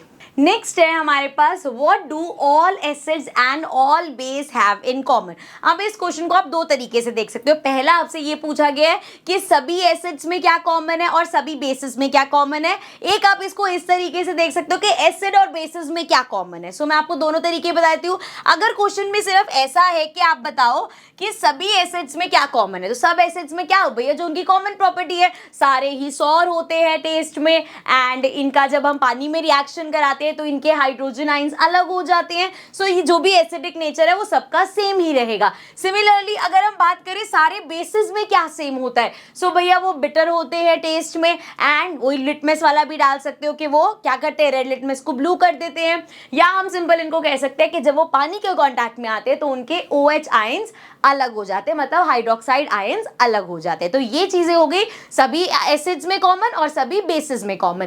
अब अगर हम बात करें कि एसिड और बेस में क्या क्या कॉमन है, तो वो मैंने यहाँ पे लिखा हुआ है। पहली चीज, both acid and base react with water, they produce ions in water. So पहली चीज दोनों में कॉमन ये है कि दोनों ही आयंस प्रोड्यूस करें। फर्क क्या है, एसिड जो है हाइड्रोजन आयन प्रोड्यूस कर रहे हैं, एंड जो हमारे बेसिस है वो हाइड्रोक्साइड आयंस प्रोड्यूस कर रहे हैं। ठीक है, and both acid and bases act as electrolytes, so are good conductor of electricity. अब दोनों ही केसेस में अगर आयंस प्रोड्यूस हो रहे हैं तो वो क्या करेंगे, इलेक्ट्रिसिटी को फ्लो करने में हेल्प करेंगे। देयरफॉर सारे एसिड्स और सारे बेस हमारे गुड कंडक्टर ऑफ इलेक्ट्रिसिटी है। ठीक है, similarly both of them change the colour of the litmus paper, दोनों ही लिटमस पेपर का कलर चेंज करते हैं। एक कॉमन चीज ये भी हो सकती है कि दोनों ही मेटल्स के साथ रिएक्ट करके हाइड्रोजन गैस रिलीज करते हैं। ठीक है, तो इस तरीके से ये चीजें एसिड और बेसिस में कॉमन है। ठीक है, चलो आगे बढ़ते हैं बेटा। आगे हम बात करते हैं what happen to an acid और a base in water solution. अरे ये चीज तो हम कितनी देर से डिस्कस कर रहे हैं कि एक एसिड को जब आप पानी में डालोगे तो क्या होगा और एक बेस को पानी में डालोगे क्या होगा। जब एक एसिड को पानी में डालते हैं सो उसके हाइड्रोजन आयंस डिसएसोसिएट हो जाते हैं, मतलब वो हाइड्रोजन आयंस को अलग कर देता है। सिमिलरली जब आप एक बेस को पानी में डालते हो तो वो अपने हाइड्रोक्साइड आयंस को अलग कर देता है। ठीक है, अब यहाँ पे इसको समझते हैं। Acid produce H+ ion in presence of water. H+ ions can not exist alone. मैंने आपको बताया था ना, ये हमने एग्जांपल दिया था कि जब HCl में हम H2O मिलाते हैं सो Cl तो चलो अलग हो गया, ये H3O क्यों, हाइड्रोजन H3O क्यों लिखा है हमने, क्योंकि मैंने आपको बताया था जो हाइड्रोजन आयंस है बेटा they can not exist alone, so they exist as H3O, मतलब हाइड्रोनियम आयंस, तो H3O की फॉर्म में एग्जिस्ट करती है which is hydronium ions. So basically क्या करते हैं, जैसे हाइड्रोजन आयंस खाली खाली खाली खाली घूम रहे थे, वो फिर से उसके साथ मिलके, पानी के साथ मिलके अपना H3O बना लेते हैं विच इज हाइड्रोनियम आयंस। इसलिए जब भी हम ऐसे लिखते हैं कि एक एसिड ने रिएक्शन किया वाटर के साथ, तो हम खाली ऐसे नहीं लिखते कि H अलग हो गया और Cl अलग हो गया, हम इसको लिखते हैं एज H3O, क्योंकि ये अकेले एग्जिस्ट नहीं कर सकती। ठीक है, क्लियर है। चलो आगे बढ़ते हैं। एसिड का हो गया, बेसिस की बात कर लेते हैं।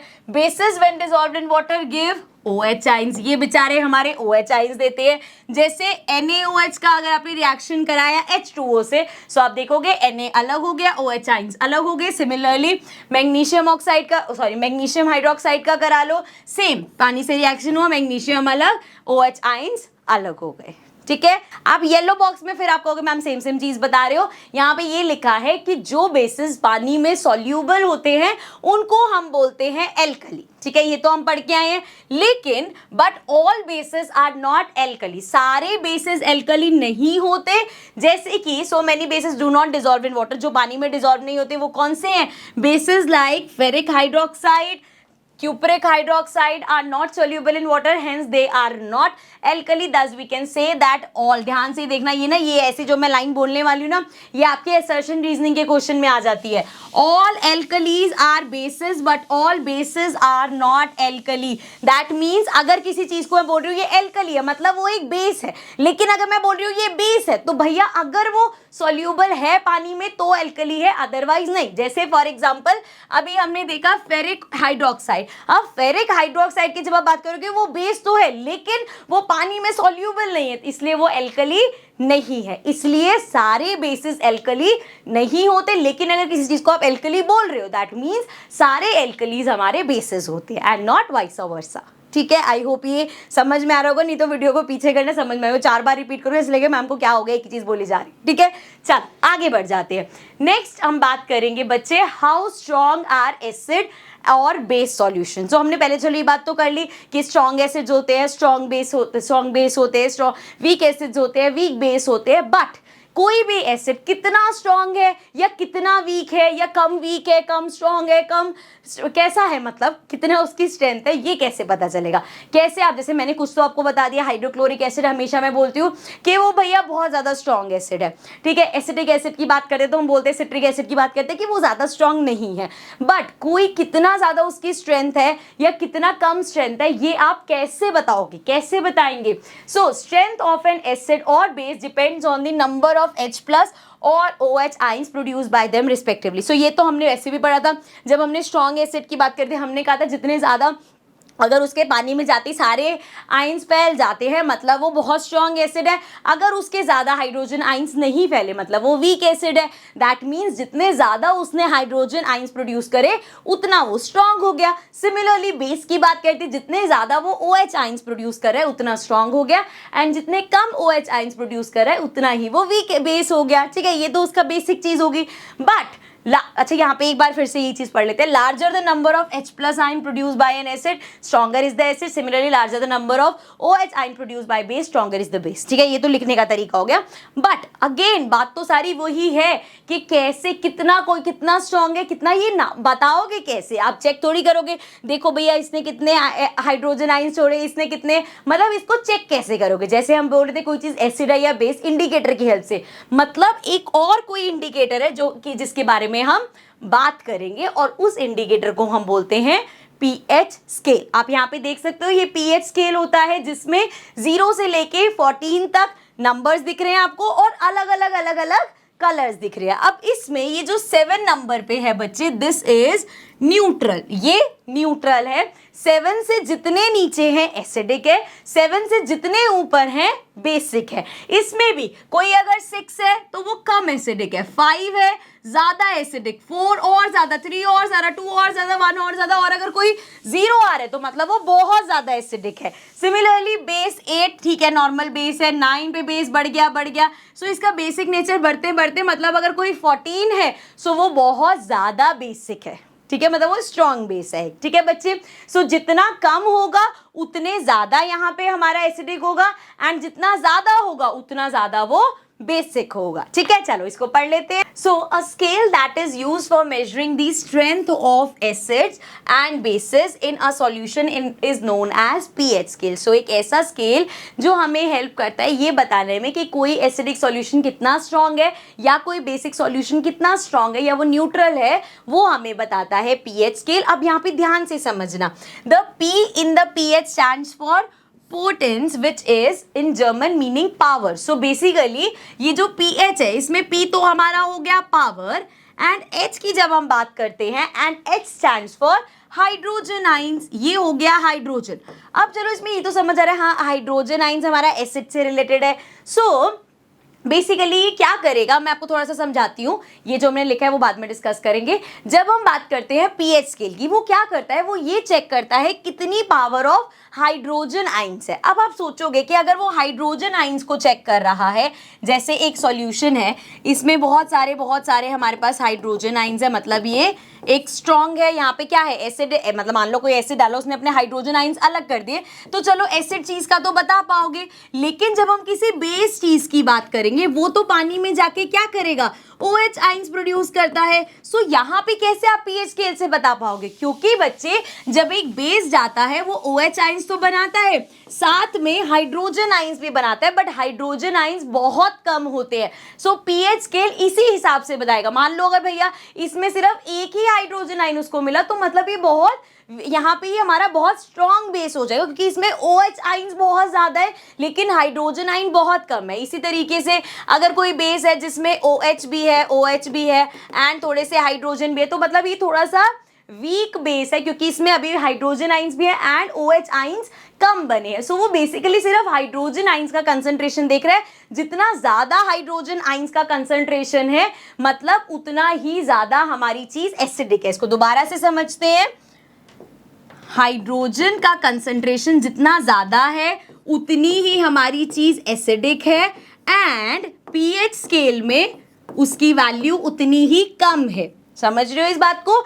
H2 का हाइड्रोजन का कंसंट्रेशन जितना ज्यादा है बच्चे उतना ही पीएच स्केल कम होगा। क्यों बोल रही हूं मैं ऐसे, क्योंकि हमने अभी पीएच स्केल में देखा कि जैसे 0 है वो सबसे ज्यादा एसिडिक, 1 2 मतलब ये कम होता जा रहा है। सो जितना हाइड्रोजन, अब जो हमारा सबसे स्ट्रॉन्ग होगा उसमें हाइड्रोजन का कंसंट्रेशन सबसे ज्यादा होगा, वो सबसे स्ट्रॉन्ग एसिड है लेकिन उसका पीएच सबसे कम है, 0 या 1 ऐसा पीएच है उसका। सो जितना हाइड्रोजन का, ध्यान से समझना, वैसा वर्षा मत कर देना, जितना हाइड्रोजन का कंसंट्रेशन ज्यादा उतना हमारा पीएच कम एंड जितना हाइड्रोजन का कंसंट्रेशन कम होगा उतना ही हमारा पीएच ज्यादा होगा। जैसे अगर हम बात करें जो बिल्कुल 14 नंबर पे है उसमें हमें OH आइंस दिखेंगे क्योंकि वो बेसिक है, मुश्किल से एक हाइड्रोजन का दिखेगा तभी उसका पीएच इतना बड़ा है। सो हाइड्रोजन आइंस जितने ज्यादा होंगे बच्चे ऐसे वो उतना एसिडिक होगा एंड वो उसका पीएच उतना ही कम होगा एंड हाइड्रोजन आइंस जितने कम होंगे वो उतना ही ज्यादा बेसिक होगा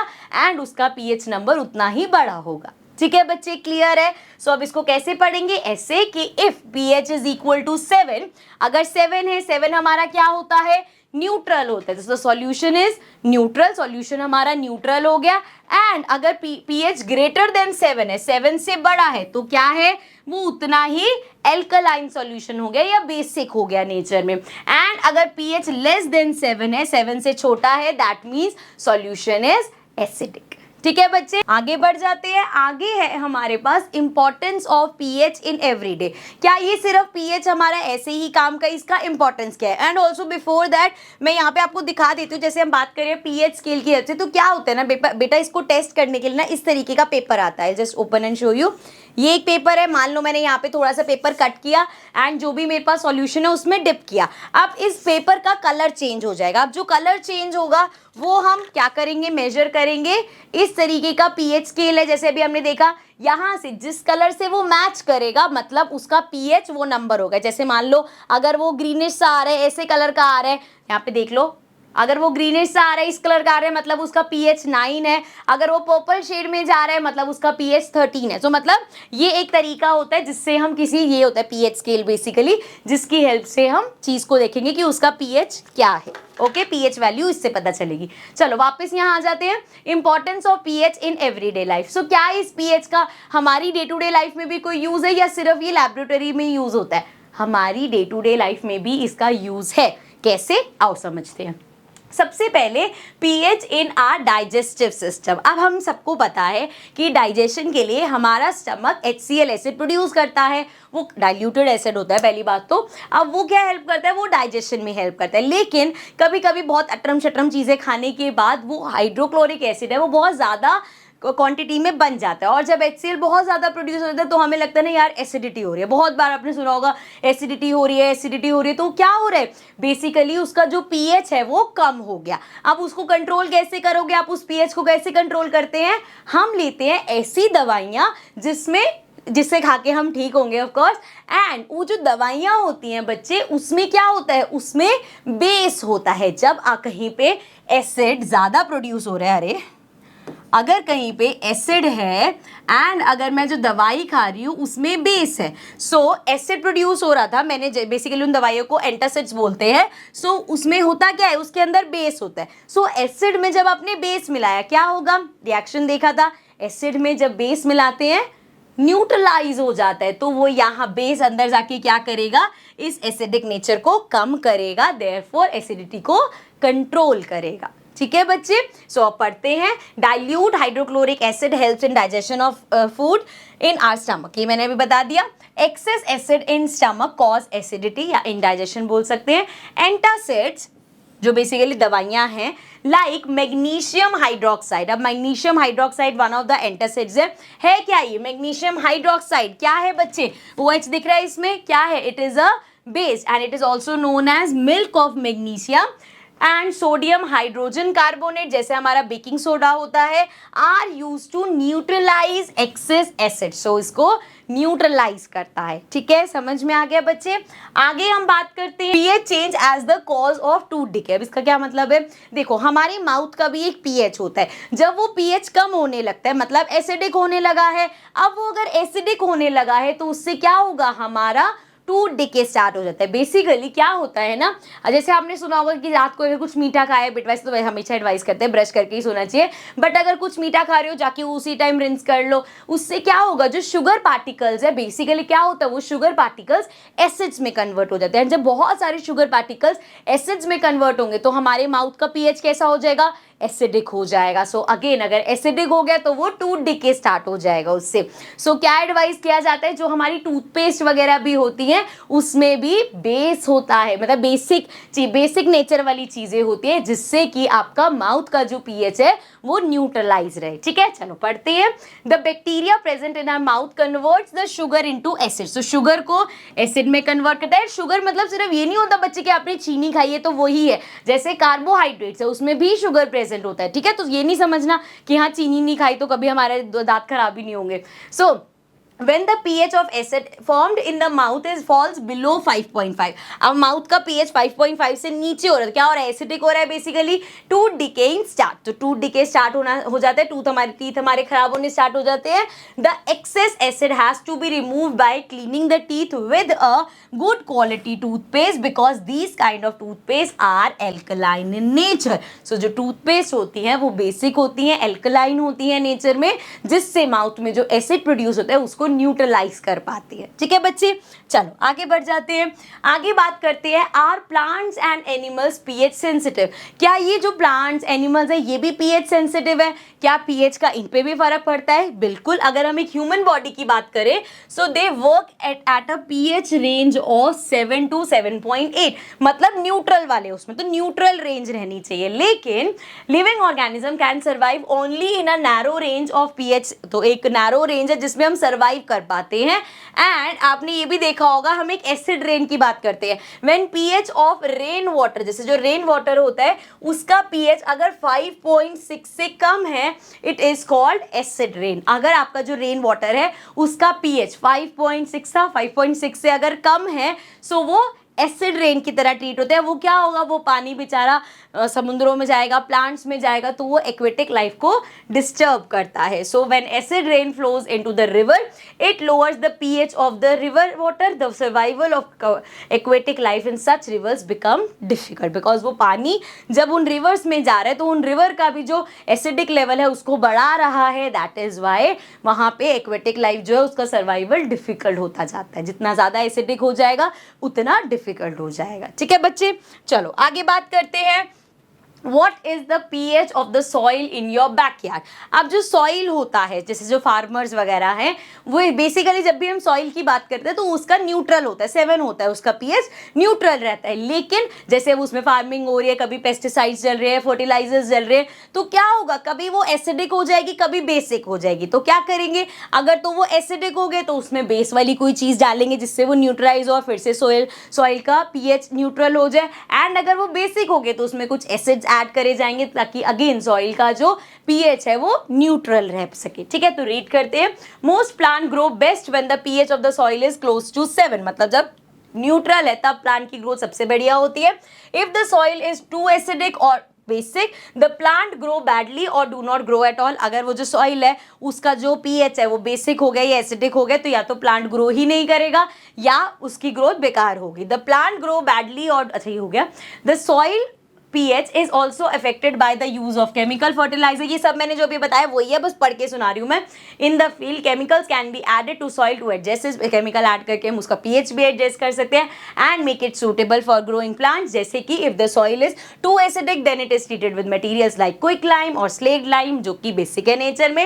and if the soil is too alkaline, अगर बहुत ज़्यादा alkaline हो गई है then alkalinity can be reduce by adding decaying organic matter जो कि हमारा एसिडिक होगा नेचर। ठीक है, तो भाई सिंपल सी बात याद करनी है, कोई चीज़ एसिडिक है तो उसमें बेस ऐड कर दो, न्यूट्रल हो जाएगी। कोई चीज़ बेसिक है तो उसमें एसिड ऐड कर दो, वो न्यूट्रल हो जाएगी। ठीक है, क्लियर ये चीज़। चलो आगे बात करते हैं बच्चे। अब यहाँ पे कॉमन चीज़ें कुछ देख लेते हैं हम जो हमारी डे टू डे लाइफ में हुई भी होंगी एंड हमने उसको वहाँ पे अपना न्यूट्रलाइजेशन रिएक्शन भी किया। कैसे, when a honey bee sting a person, honey bee इस तरीके की होती है, मैं देख कैसे सा लग रहा है क्रिंजा। So it injects an acidic liquid, ध्यान से सुनना, एक एसिड जब ये हनी भी हमें काटती है सो बेसिकली वो क्या करती है, एक एसिड सा हम पे छोड़ जाए, जैसे बहुत ज्यादा खारिश होती है। ठीक है, into the skin rubbing with a mild base like baking soda solution on the stung area of the skin gives release. क्योंकि ये जो हम जब काटती है तो इसका जो लिक्विड होता है वो एसिडिक होता है, इसीलिए हम क्या करते हैं, बेकिंग सोडा जैसी चीज को अगर रब करोगे सो एसिड पे बेस अप्लाई हुआ, न्यूट्रलाइज हो गया। सिमिलरली इसका ऑपोजिट, जब एक इस तरीके से देखने में कितने ड्रावी तो जूम होते हैं तो और ज्यादा लगते हैं ना, छोटे से दिखते भी नहीं ऐसे हैं। सो जब ये काटता है तो क्या होता है, इट इंजेक्ट्स एल्कलाइन लिक्विड। सो एक एल्कलाइन, जैसे इसमें एसिडिक लिक्विड था इसमें एल्कलाइन लिक्विड है हमारी स्किन में। सो यहाँ पे rubbing with a mild acid like vinegar, so वहाँ पे अगर हम विनेगर वगैरह, विनेगर एसिडिक होता है नेचर में, वो रब करेंगे तो ठीक हो जाएगा। तो ये क्या कर रहे हैं बेसिकली, दोनों केसेस में हम न्यूट्रलाइजेशन रिएक्शन कर रहे हैं। ठीक है, समझ में आ गया।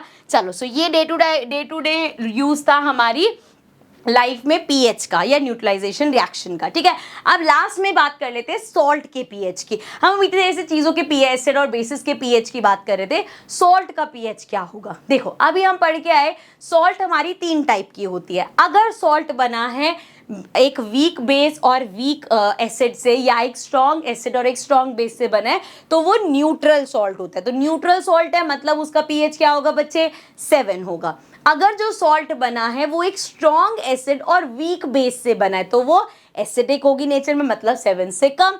सिमिलरली अगर सॉल्ट बना है, बेस स्ट्रॉन्ग था, एसिड वीक था, बेस स्ट्रॉन्ग मतलब उसका नेचर बेसिक होगा, मतलब पीएच 7 से ज्यादा होगा। चलो कुछ एग्जांपल्स के साथ इसको देख लेते हैं। Salt of a strong acid and a strong base are neutral with pH value 7। जैसे कि सोडियम क्लोराइड हो गया, कैल्शियम सल्फेट हो गया, ये सब क्या है, ये हमारे न्यूट्रल सॉल्ट है, इनका पीएच 7 है। अगर salt is form from strong acid and weak based, acid strong था बच्चे तो वो एसिडिक होगा सॉल्ट अगर एसिडिक है तो पीएच वैल्यू लेस देन 7 होगा। कौन सी हमारी एसिडिक सॉल्ट्स होती है, अमोनियम क्लोराइड हो गया, अमोनियम नाइट्रेट हो गया, ये हमारी कैसी होती है, एसिडिक सॉल्ट्स होती है। Similarly salt of strong base and weak acid, अब यहाँ पे बेस स्ट्रॉन्ग था सो वो बेसिक होंगी नेचर में, बेसिक है नेचर में तो पीएच वैल्यू 7 से ज्यादा होगी। एग्जाम्पल में हो सकता है कैल्शियम कार्बोनेट, सोडियम एसिटेट। सो ये हमारे क्या है, ये हमारे बेसिक सॉल्ट्स है एंड इनका जो पीएच है वो कम होगा, सॉरी ज्यादा होगा 7 से। ये याद रखना है, 7 मतलब न्यूट्रल, 7 से छोटा मतलब एसिडिक, 7 से बड़ा मतलब बेसिक। ठीक है, क्लियर है। चलो आगे बढ़ जाते हैं। आगे अब बात करते हैं कॉमन सॉल्ट की। सो पहली बात तो ये कॉमन सॉल्ट हमारे घरों में जो इस्तेमाल होता है, टेबल सॉल्ट बेसिकली वो कॉमन सॉल्ट होता है। ठीक है, इसका केमिकल नेम क्या होता है बच्चे, केमिकल नेम इसका होता है सोडियम क्लोराइड। सोडियम क्लोराइड मतलब यहाँ फॉर्मूला नहीं लिखा, सोडियम क्लोराइड होता है NaCl, ये हमारा होता है कॉमन सॉल्ट। ठीक है भाई, अब ये NaCl कैसे मिलता है हमें, हमने पढ़ा था। पहली बात तो ये न्यूट्रल सॉल्ट है, तो न्यूट्रल सॉल्ट कैसे मिलता है, जब एक स्ट्रॉन्ग एसिड और स्ट्रॉन्ग बेस मिलते हैं तो वो एक न्यूट्रल सॉल्ट बनाते हैं। ठीक है, so common salt is a neutral salt and can be prepared in the laboratory by the reaction of sodium hydroxide and hydrochloric acid. दोनों ही स्ट्रॉन्ग बेस और स्ट्रॉन्ग बेस और स्ट्रॉन्ग एसिड है। ठीक है, बहुत देर बोल बोल के ना मैं ऐसे होने फ्रम्बल होने लग गई हूँ। सो सोडियम हाइड्रोक्साइड हमारा स्ट्रॉन्ग बेस है, हाइड्रोक्लोरिक एसिड हमारा स्ट्रॉन्ग एसिड है, दोनों मिलके एक न्यूट्रल सॉल्ट बनाते हैं और जो सॉल्ट बनाते हैं दैट इज NaCl, मतलब हमारा सोडियम क्लोराइड। ठीक है बच्चे, it is used in our food as a flavor enhancer as well as a preservative. So जैसे अचार वगैरह में as a preservative यूज होता है एंड हमारे खाने में नमक डलता ही है, सो हमारे खाने का टेस्ट एनहांस कर देता है। सो अब हम बात करने वाले हैं केमिकल्स फ्रॉम कॉमन सॉल्ट। अब इस कॉमन सॉल्ट से हमें बड़ी सारी चीजें मिलती है और ये सारी चीजें भी आपस में थोड़ी थोड़ी सी रिलेटेड है, एक एक करके पढ़ेंगे। So from common salt we may make the following 4 compound, जिसमें सबसे पहले है सोडियम हाइड्रोक्साइड या कास्टिक सोडा जो कि एक बेस है। Then we have baking soda, bleaching powder, washing soda. एक एक करके इनको पढ़ते हैं, स्टार्ट करते हैं। सबसे पहले बात करते हैं सोडियम हाइड्रोक्साइड, या इसको नॉर्मल उसमें आप बोलोगे तो कास्टिक सोडा बोलते हैं। ठीक है, अब ये कास्टिक सोडा कैसे बनता है, when electricity is pass through an aqueous solution of NaCl। NaCl क्या होता है बच्चे, अभी देख के आए कॉमन सॉल्ट। कॉमन सॉल्ट मतलब क्या नेम है उसका chemical, sodium chloride. So sodium chloride का जो पानी में सॉल्यूशन बनता है उसको बोलते हैं ब्राइन। सो अगर मतलब नमक में एक्वा सॉल्यूशन बना रहे हो नमक का तो उसको हम बोलते हैं ब्राइन। ठीक है, सो इस ब्राइन में से, इस एक्वा सॉल्यूशन ऑफ NaCl में से जब हम इलेक्ट्रिसिटी पास करते हैं so it decomposes to form NaOH। तो ये हमारा सोडियम हाइड्रोक्साइड या बोल सकते हो कास्टिक सोडा जिसको हम NaOH बोलते हैं वो बनाता है। तो यहाँ पे ये पहले डायग्राम समझते हैं, इसमें है कि इसको थोड़ा सा जूम कर लेते हैं एंड इसको यहाँ पे ले आते हैं। ठीक है बच्चे, अब ये क्या है आपको दिख रहा है, इसमें पूरा भरा हुआ है सब पानी सा है, ये क्या है, यहाँ पे जो है दिस इज ब्राइन। यहाँ पे ब्राइन है, ब्राइन क्या होता है, क्वेश्चन आ गया क्या जवाब दोगे, एक्वस सॉल्यूशन ऑफ NaCl, मतलब सोडियम क्लोराइड का एक्वस सॉल्यूशन।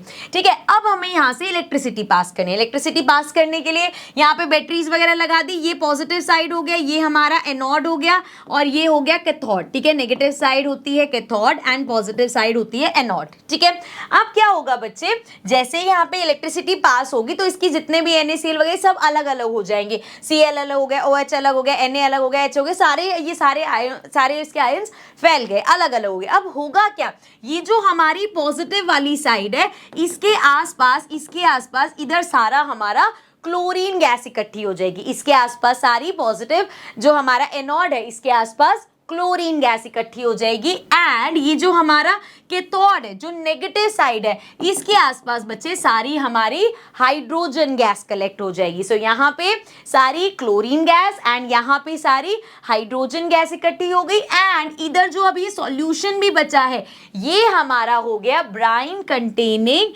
NaOH एंड यहाँ पे हमारा NaOH का फॉर्मेशन हो गया है। ठीक है, इसको एक बार समझते हैं कैसे लिखेंगे इसको। At anode Cl gas, anode पे Cl गैस आ गई सारी, एट कैथोड H2 गैस, वहां पे H2 गैस आ गई एंड नियर कैथोड, ये ध्यान रखना है बच्चे किस साइड पे, कैथोड नेगेटिव साइड पे NaOH solution is form. So NaOH का सॉल्यूशन बन गया है एट दी कैथोड साइड। ठीक है। देखो वैसे ये जो पूरा प्रोसेस है इसको अब हम पढ़ेंगे, क्लोरो अल्कलाई प्रोसेस बोलते हैं।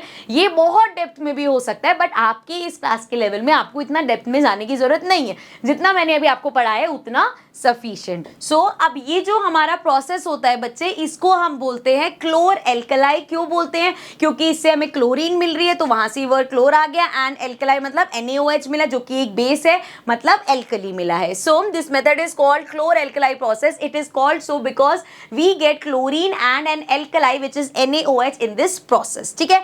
अब जो जो चीजें मिली है उनका यूज क्या है? जैसे जब हमें क्या प्रोडक्ट्स मिले, हमारे जो एनोड है वहां पे सारी क्लोरीन गैस आ गई, जो कैथोड है वहां पे सारी हाइड्रोजन गैस आ गई, तो क्लोरीन गैस मिली, हाइड्रोजन गैस मिली और NaOH मिला। तो इनके क्या क्या यूजेस है देख लेते हैं।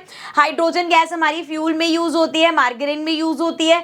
देन Cl2 जो है हमारा क्लोरीन गैस के वाटर ट्रीटमेंट में, आपने देखा होगा स्विमिंग पूल्स वगैरह में क्लोरीन डाला जाता है। क्यों डाला जाता है? ताकि जो भी इन्फेक्शंस वगैरह है उसको डिसइंफेक्ट करने के लिए यूज किया जाता है। PVC में यूज होता है, CFCs में यूज होता है। एंड अगर हम NaOH की बात करें बच्चे, सो NaOH हमारा यूज होता है, इट इज अ डीग्रीजिंग। मेटल को जब डीग्रीज करना होता है तो हम यूज करते हैं। सोप एंड पेपर मेकिंग में भी NaOH या कास्टिक सोडा हमारा यूज होता है। ठीक है बेटा, चलो आगे बढ़ जाते हैं।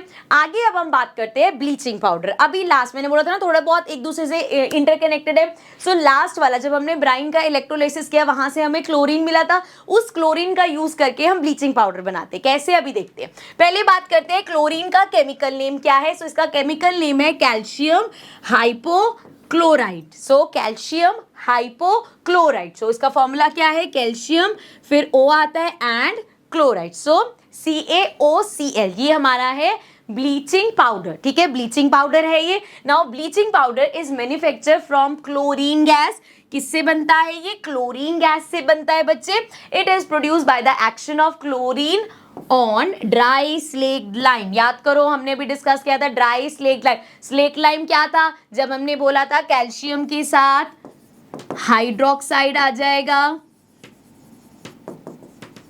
सो वो हमारा स्लेक्ड लाइम होता है। मैंने शायद यहीं पे लिख रखे होंगे, मैंने कहा था ना, हाँ यहाँ पे लिखे हुए मैंने कहा था ना, मैंने स्लाइड में लिखे हैं। सो बच्चे जब भी बात हो कैल्शियम ऑक्साइड की, फॉर्मूला उसका CaO होता है। सो अगर कहीं क्विक लाइम दे रखा है मतलब कैल्शियम ऑक्साइड की बात हो रही है। अगर कहीं लाइमस्टोन लिखा है या चॉक लिखा है, इसमें कैल्शियम कार्बोनेट के कंपोनेंट्स होते हैं, इसलिए ये कैल्शियम कार्बोनेट हो गया। एंड जब भी स्लेक्ड लाइम की बात होती है बच्चे, मतलब हम हाइड्रेट लाइम की बात कर रहे हैं, या हम बोल सकते हैं कैल्शियम हाइड्रोक्साइड की। तो जहां भी आपको ये नाम दिखेंगे समझ जाना कि ये कैसे रटने, वो मैं आपको पहली सेशन में बता चुकी हूँ। चलो वापस आ जाते हैं यहाँ पे। तो हमने यहाँ पे बात करी कि जब हम क्लोरीन गैस को स्लेक्ड लाइम से पास करेंगे तो हमें मिलेगा ये ब्लीचिंग पाउडर। रिएक्शन देख लेते हैं बच्चे। दिस इज कैल्शियम हाइड्रोक्साइड, मतलब हमारा स्लेक्ड लाइम हो गया।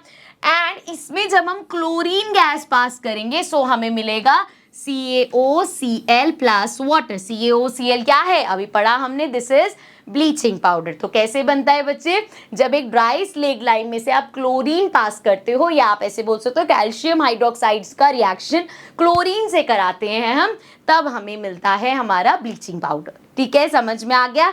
चलो आगे बढ़ जाते हैं, ये नाम का कंफ्यूजन हो गया दूर। सो अब देख लेते हैं जरा इसके यूज। ब्लीचिंग पाउडर के क्या यूज है। अच्छा ब्लीच वैसे तो पता है ना, आपने यूजली सुना होगा, जैसे बालों को अगर आपको कलर करना है तो हम क्या करते हैं, जैसे ब्लैक हेयर्स है, ब्लैक पे तो कलर आएगा नहीं, तो पहले हम उनको ब्लीच करते हैं। ब्लीच से क्या होता है, हमारा जो ब्लैक कलर है वो ब्राउनिश सा लाइट सा कलर हो जाता है, एंड देन उस पर कलर अप्लाई करते हैं। तो ये होता है ब्लीच करना। ठीक है, so for bleaching wood pulp in paper factories and for bleaching wash clothes in laundry. So ये सब चीजें हमारा ब्लीचिंग पाउडर इसमें हेल्प करता है। And the oxidisation agent in a chemical industry. Chemical industry में एज एन ऑक्सीडाइजिंग एजेंट काम करता है।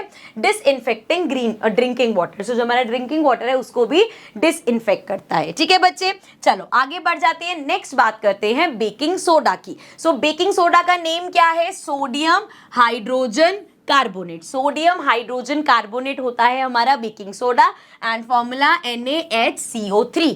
सो NaHCO3 इसका केमिकल फॉर्मूला हो गया। अब ये कैसे मिलता है हमें? सो it is produce on a large scale by treating cold and concentrated solution of sodium chloride. Sodium chloride क्या याद है ना, सॉल्ट पढ़ रहे हैं हम, कहां से मिल रहे हैं ये। सो सोडियम क्लोराइड क्या हो गया बच्चे, NaCl हो गया। आपने देखा ना, पहले हमने NaCl में से जो हमारा ब्राइन मतलब ब्राइन एक्वस सॉल्यूशन था NaCl का, उसमें से इलेक्ट्रिसिटी पास करी, वहां से हमें क्लोरीन मिला, वहां से हमें हाइड्रोजन गैस मिला एंड NaOH अपना कास्टिक सोडा मिला। अब उस क्लोरीन को यूज करके हमने दूसरा अपना ब्लीचिंग पाउडर बनाया। अब यहाँ पे वो बोल रहे हैं अगर आप एक कोल्ड, इसका जो ब्राइन है कोल्ड एंड कंसंट्रेटेड सॉल्यूशन, मतलब उसमें जो हमारा इसका कंसंट्रेशन है वो ज्यादा होना चाहिए, कंसंट्रेटेड सॉल्यूशन लेते हो एंड उसका reaction ammonia and carbon dioxide से कराते हो तो आपको बेकिंग सोडा मिलता है। एक बार रिएक्शन देख लो। देखो हमने सोडियम क्लोराइड लिया अपना, जिससे हम देख रहे हैं जो हमें सॉल्ट था हमारा बेसिकली कॉमन सॉल्ट था, उसमें हमने ऐड कर दिया अमोनिया, मतलब अपना NH3 ऐड कर दिया, थोड़ा सा पानी लिया, कार्बन डाइऑक्साइड पास कराई, हमें मिलेगा बेकिंग सोडा एंड साथ में एक सॉल्ट मिल जाएगा that is ammonia chloride. So ammonium chloride मिलेगा, बट यहाँ पे हम किसकी बात करें, हम बेकिंग सोडा की बात करें। तो कोई आपसे पूछेगा भैया बेकिंग सोडा कहाँ से लाओगे, सो हमारा NaCl जो है उसका एक्वस सॉल्यूशन मतलब ब्राइन जो कि कंसंट्रेटेड और कोल्ड होना चाहिए, उस सॉल्यूशन का रिएक्शन जब हम कराते हैं अमोनिया और कार्बन डाइऑक्साइड के साथ तो हमें मिलता है बेकिंग सोडा। ठीक है, क्लियर है बच्चे। देखो इनके क्वेश्चंस ऐसे ही आएंगे, एक तो आपको इनके केमिकल नेम पता होने चाहिए, आपको इनका केमिकल फॉर्मूला पता होना चाहिए, ये कैसे प्रिपेयर हुए ये पता होना चाहिए एंड इनके क्या यूजेस है। ये 4 चीजें सफिशिएंट है समझने के लिए। ठीक है, चलो तो आगे अब हम बात कर लेते हैं कि अगर आपके पास बेकिंग सोडा है एंड आप उस बेकिंग सोडा को हीट कर दो, मैंने बताया ये सब आपस में रिलेटेड है। सो जब हम इसको हीट करेंगे कुकिंग के टाइम, अगर बेकिंग सोडा को हम हीट करेंगे सो हमें इसको हीट करके मिलता है सोडियम कार्बोनेट, वाटर और कार्बन डाइऑक्साइड। अभी सोडियम कार्बोनेट से क्या होगा वो हमारी नेक्स्ट चीज है, उस पर अभी चलेंगे, पहले इसके यूजेस पढ़ लेते हैं। तो बेकिंग सोडा का क्या, एक तो आपने सुना होगा घर में बेकिंग पाउडर होता है आपका, बेकिंग सोडा से बेकिंग पाउडर बनता है एंड जब घर में केक्स वगैरह बनने होते हैं ना तो हम उसमें क्या डालते हैं, बेकिंग पाउडर डालते हैं। उससे क्या होगा, ये थोड़ा सा जैसे आपने देखा केक्स वगैरह कैसे होते हैं, स्पॉन्जी से होता है, या ढोकला, अगर ढोकला आप लोगों ने खाया होगा वो भी ऐसा स्पॉन्जी सा होता है, तो उसमें बेकिंग पाउडर डलता है जिससे वो स्पॉन्जी इफेक्ट आता है। ठीक है, so for making baking powder, so baking soda से बेकिंग पाउडर बनता है which is basically baking soda को टार्ट्रिक एसिड के साथ मिक्स करके बेकिंग पाउडर बनाते हैं। So mixture of baking soda and tartaric acid when baking powder is heated और mixed with water CO2 is produce which causes bread and cake to rise making them soft and spongy. अब क्या होता है भाई, जैसे आप जब baking powder को आप जब पहले बेकिंग पाउडर बना दिया आपने टार्ट्रिक एसिड, जैसे लग रहा है मैं कुकिंग क्लासेस दे रही हूँ। सो अगर आपने बेकिंग सोडा को टार्ट्रिक एसिड के साथ मिलाया आपके पास बेकिंग पाउडर आया। अब जब आप उस केक को कुक कर रहे हो क्या हो रहा है, वो बेसिकली वो अब हीट अप हो रहा है, हीट अप होगा तो हमने देखा कार्बन डाइऑक्साइड प्रोड्यूस हो रही है, तो कार्बन डाइऑक्साइड की वजह से ही वो जो फूलने वाला इफेक्ट आता है या जो स्पॉन्जी इफेक्ट आता है वो कार्बन डाइऑक्साइड से आता है। ठीक है, उसके बाद है it is an ingredient in antacids. Antacids याद है ना, जब हमारे पेट में एसिडिटी होती है तो जो मेडिसिन वगैरह हम लेते हैं वो एंटासिड्स होती है। हमने पहली बात करी थी कि वो बेसिक होती है नेचर में एंड हमारा बेकिंग सोडा उसमें होता है जो कि अगेन बेसिक है नेचर में। Then used in soda acid, fire extinguishers वगैरह में भी इसको यूज किया जाता है। ठीक है, अब बात करते हैं अपना लास्ट जो हमने बात करी थी वॉशिंग सोडा की, तो हमने यहाँ पे 4 चीजें देखी थी बच्चे। सबसे पहले था कास्टिक सोडा, कैसे मिला हमें, जो हमारा NaCl होता है उसका जो एक्वस सॉल्यूशन होता है जिसको ब्राइन बोलते हैं, जब आप उसमें से इलेक्ट्रिसिटी पास करोगे, इलेक्ट्रिसिटी पास करने से हमें 3 चीजें मिली थी, हाइड्रोजन गैस, क्लोरीन मिला था एंड NaOH मिला था, जो कि हमारा कास्टिक सोडा हो गया पहली चीज। दूसरा हमने देखा यहाँ से जो क्लोरीन मिला है उस क्लोरीन का हमने ड्राई स्लेट लाइम के साथ रिएक्शन कराया तो वहां से हमें अपना ब्लीचिंग पाउडर मिला, दूसरी चीज हो गई। एंड तीसरे नंबर पे देखा कि अगर वही जो आपका हमारे पास ब्राइन सॉल्यूशन है, अगर उस ब्राइन को आपको कोल्ड लोगे, ठंडा है और कंसंट्रेटेड सॉल्यूशन है आपके पास, उसका रिएक्शन जब हम अमोनिया से और कार्बन डाइऑक्साइड से कराते हैं तो हमें मिलता है बेकिंग सोडा, जो हम अभी पढ़ के आए। एंड हमने देखा कि जब उस बेकिंग सोडा को आप हीट करते हो, जब हम उस बेकिंग सोडा को हीट करते हैं सो हमें क्या मिलता है, हमें मिलता है सोडियम कार्बोनेट H2O और CO2। अब ये जो सोडियम कार्बोनेट है बच्चे, अगर इसी सोडियम कार्बोनेट के एक हाइड्रेट की बात करें हम, वो होता है वॉशिंग सोडा। अब ये हाइड्रेट क्या होता है? Hydrates are compounds containing water molecules. So ऐसी चीजें जिसमें वाटर मॉलिक्यूल्स होते हैं उनको हम हाइड्रेट बोलते हैं। सो सोडियम कार्बोनेट के साथ, ये सोडियम कार्बोनेट है हमारा, उसके साथ जब ये 10 मॉलिक्यूल्स ऑफ H2O आ गए तो वो बन गया हमारा वॉशिंग सोडा। ठीक है, अभी ये 10 क्यों लगा हुआ है, ऐसा क्या है, ये भी आगे समझेंगे, बट उसको थोड़ा सा 2 मिनट बाद समझेंगे। पहले अभी ये समझते हैं कि वॉशिंग सोडा क्या होता है। सोडियम कार्बोनेट का हमारा हाइड्रेट होता है, इसका फॉर्मूला होता है Na2CO3 10H2O। ठीक है, चलो अब बात करते हैं कि ये कैसे मिलता है। सोडियम कार्बोनेट कहां से मिलता है ये तो पता चल ही गया आपको, ये तो यहां से मिल ही गया हमें। सोडियम, आजा भाई, sodium carbonate can be obtained by heating baking soda, वहां से मिला हमें। रिक्रिस्टलाइजेशन, ध्यान से पढ़ना, recrystallisation of sodium carbonate gives washing soda. अब इस सोडियम कार्बोनेट का जब हम रिक्रिस्टलाइजेशन करेंगे तो हमें मिलेगा वॉशिंग सोडा। अब ये रिक्रिस्टलाइजेशन क्या होता है बच्चे? रिक्रिस्टलाइजेशन एक ऐसा प्रोसेस होता है जिससे हमारे पास कोई भी कंपाउंड है उसकी इम्प्योरिटीज को अगर हम खत्म कर देंगे तो मतलब हम उसको रिक्रिस्टलाइजेशन के प्रोसेस से लेके गए। अभी कैसे होता है? जैसे ये दिख रहा है हमें एक इम्प्योर कंपाउंड है एंड यहां पे मैंने एक सॉल्वेंट लिया। अब ये सॉल्वेंट जो है ना वो ऐसा होना चाहिए, इस सॉल्व में से एक पानी है, ऐसी को और भी कोई लिक्विड हो सकता है, पर वो सॉल्वेंट ऐसा होना चाहिए कि ये जो कंपाउंड है अगर तो ये ठंडा है सॉल्वेंट तो ये बिल्कुल मिक्स नहीं होगा, अगर ये सॉल्वेंट गर्म है तो ये मिनट में मिक्स हो जाएगा। ऐसा कोई सॉल्वेंट लेना है एंड देन आप इस सॉल्वेंट को इसमें डालोगे, देन आपको जो मिलेगा उसको जब ठंडा करके देखोगे सो वो हमारा एक प्योर कंपाउंड होगा। तो इस प्रोसेस से जब ये गुजरा तो इसमें से हमें इसका प्योर वो मिल गया। ठीक है, इस प्रोसेस को बोलते हैं रिक्रिस्टलाइजेशन। सो पढ़ लेते हैं। It is a method of purifying a compound by removing any impurities that might be mix with it. So इसके अंदर जो भी इंप्योरिटीज मिक्स है इस प्रोसेस की हेल्प से हम उन इंप्योरिटीज को हटाते हैं। प्रोसेस की बात करें तो it works best when the compound is very soluble in a hot solvent. So इसमें बहुत soluble but very insoluble in the cold version of the same solvent. मतलब यही सॉल्वेंट अगर गर्म है तो ये फटाफट मिक्स हो जाएगा, लेकिन यही सॉल्वेंट अगर ठंडा है तो ये उसमें मिक्स नहीं होगा। ऐसा सॉल्वेंट लेना होता है। ठीक है, अब भैया आगे क्या बोला, और जो कंपाउंड है that must be solid at room temperature. ये कंपाउंड ऐसा होना चाहिए कि रूम टेम्परेचर पे ये सॉलिड फॉर्म में है। ठीक है, समझ में आया? तो ये प्रोसेस होता है रिक्रिस्टलाइजेशन का। अब इसी में अगर हम बात करें, हम सोडियम किसकी बात करते हैं? सोडियम कार्बोनेट की बात कर रहे थे। सो हमने अपना बेकिंग सोडा हीट किया, सोडियम कार्बोनेट हमें मिल गया। अब इस सोडियम कार्बोनेट को, मान लो ये सोडियम कार्बोनेट है, इसमें हमने रिक्रिस्टलाइजेशन किया एंड सारी इंप्योरिटीज हटा के जो हमें मिला वो हमारा क्या है? That is washing soda. ठीक है बच्चे, सो यहां से हमें वॉशिंग सोडा मिला। सो रिक्रिस्टलाइजेशन ऑफ सोडियम कार्बोनेट कैसे हुआ? Na2CO3 plus 10H2O। ये बेसिकली यहाँ पे ये बोला गया कि आपने सोडियम कार्बोनेट में क्या किया, रिक्रिस्टलाइजेशन में एक सॉल्वेंट से, पानी से ही तो गुजरा है वो, सो वो मिक्स किया तो आपको जाके क्या मिला है? वॉशिंग सोडा मिला है। ठीक है, बट इसमें क्या फर्क है कि हमने सॉल्वेंट देखा कैसा है, ये देखा रूम टेम्परेचर पे होना चाहिए, तो बेसिकली रिक्रिस्टलाइजेशन करके हमें वॉशिंग सोडा मिल गया। ठीक है, अब बात करते हैं what is use of washing soda. So washing soda glass industry में यूज होता है, सोप इंडस्ट्री में यूज होता है और पेपर इंडस्ट्री में यूज होता है। Then manufacture of borax. Borax क्या होता है बच्चे? अगेन क्लीनिंग एजेंट होता है। मैंने यहाँ लिखा है बोरेक्स, व्हाइट कलर का पाउडर सा होता है। Borax is a powdery white substance. It can be used to brighten laundry, remove stains from household surfaces, freshen sink drains and more. So basically washing soda, भाई नाम से बच रहा है, क्लीनिंग पर्पस के लिए। Then cleaning agent for domestic purpose. Domestic purpose में cleaning agent का काम करता है for removing permanent hardness of water. ये पॉइंट ध्यान रखना, क्वेश्चन आ जाता है इस पे। परमानेंट पानी की हार्डनेस को कम करने में वॉशिंग सोडा हेल्प करता है। ठीक है बेटा, क्लियर है? चलो अब हम बात करते हैं, ये जो मैंने बोला था ना 10 वाला अभी मैं समझाऊंगी। सो टॉपिक ये है, are the crystals of salt really dry? क्या सॉल्ट के जो क्रिस्टल्स होते हैं वो ड्राई होते हैं सच में? देखो जैसे अभी हमने बात किया, यहाँ पे था व्हाट डज, ये भी देखा हमने, ये क्या है? Na2CO3 10H2O। ये हमने क्या देखा? ये हमारा वॉशिंग सोडा है। अब इस वॉशिंग सोडा में बच्चे 10H2O लिखा है। 10H2O का क्या मतलब है कि वो गीला होना चाहिए। H2O पानी प्रेजेंट है तो वो गीला होना चाहिए। So what does 10H2O signifies? Does it makes Na2CO3 wet? क्या वो जो ये हमारा सोडियम कार्बोनेट है बेसिकली अगर उसमें पानी है तो वो गीला होना चाहिए, है ना? क्या ऐसा है? ऐसा नहीं है। क्यों बच्चे? क्योंकि यहाँ पे जब भी ऐसे लिखा होगा जैसे 10H2O लिखा हुआ है, सो दैट मीन्स कि इसमें 10 मॉलिक्यूल्स ऑफ वाटर है। जब भी हम इसकी एक यूनिट की बात करेंगे, सो वॉशिंग सोडा की एक यूनिट में 10 मॉलिक्यूल्स ऑफ वाटर है। रीड करते हैं इसको। Yes, crystals of salt are dry. ये जो क्वेश्चन था हमारा, क्या ये सच में ड्राई है? So yes, they are dry.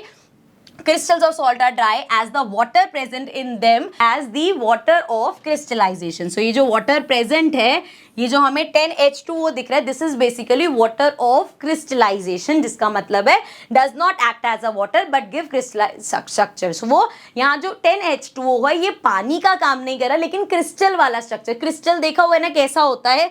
अभी हम एक और एग्जाम्पल देंगे। वैसे तो अपने घर में देखी होंगी बहुत सारी चीजें। देखो, क्रिस्टल कुछ इस तरीके का होगा, फोटो में भी दिखा दूंगी मैं, ये क्या है वो भी दिखाती हूँ अभी।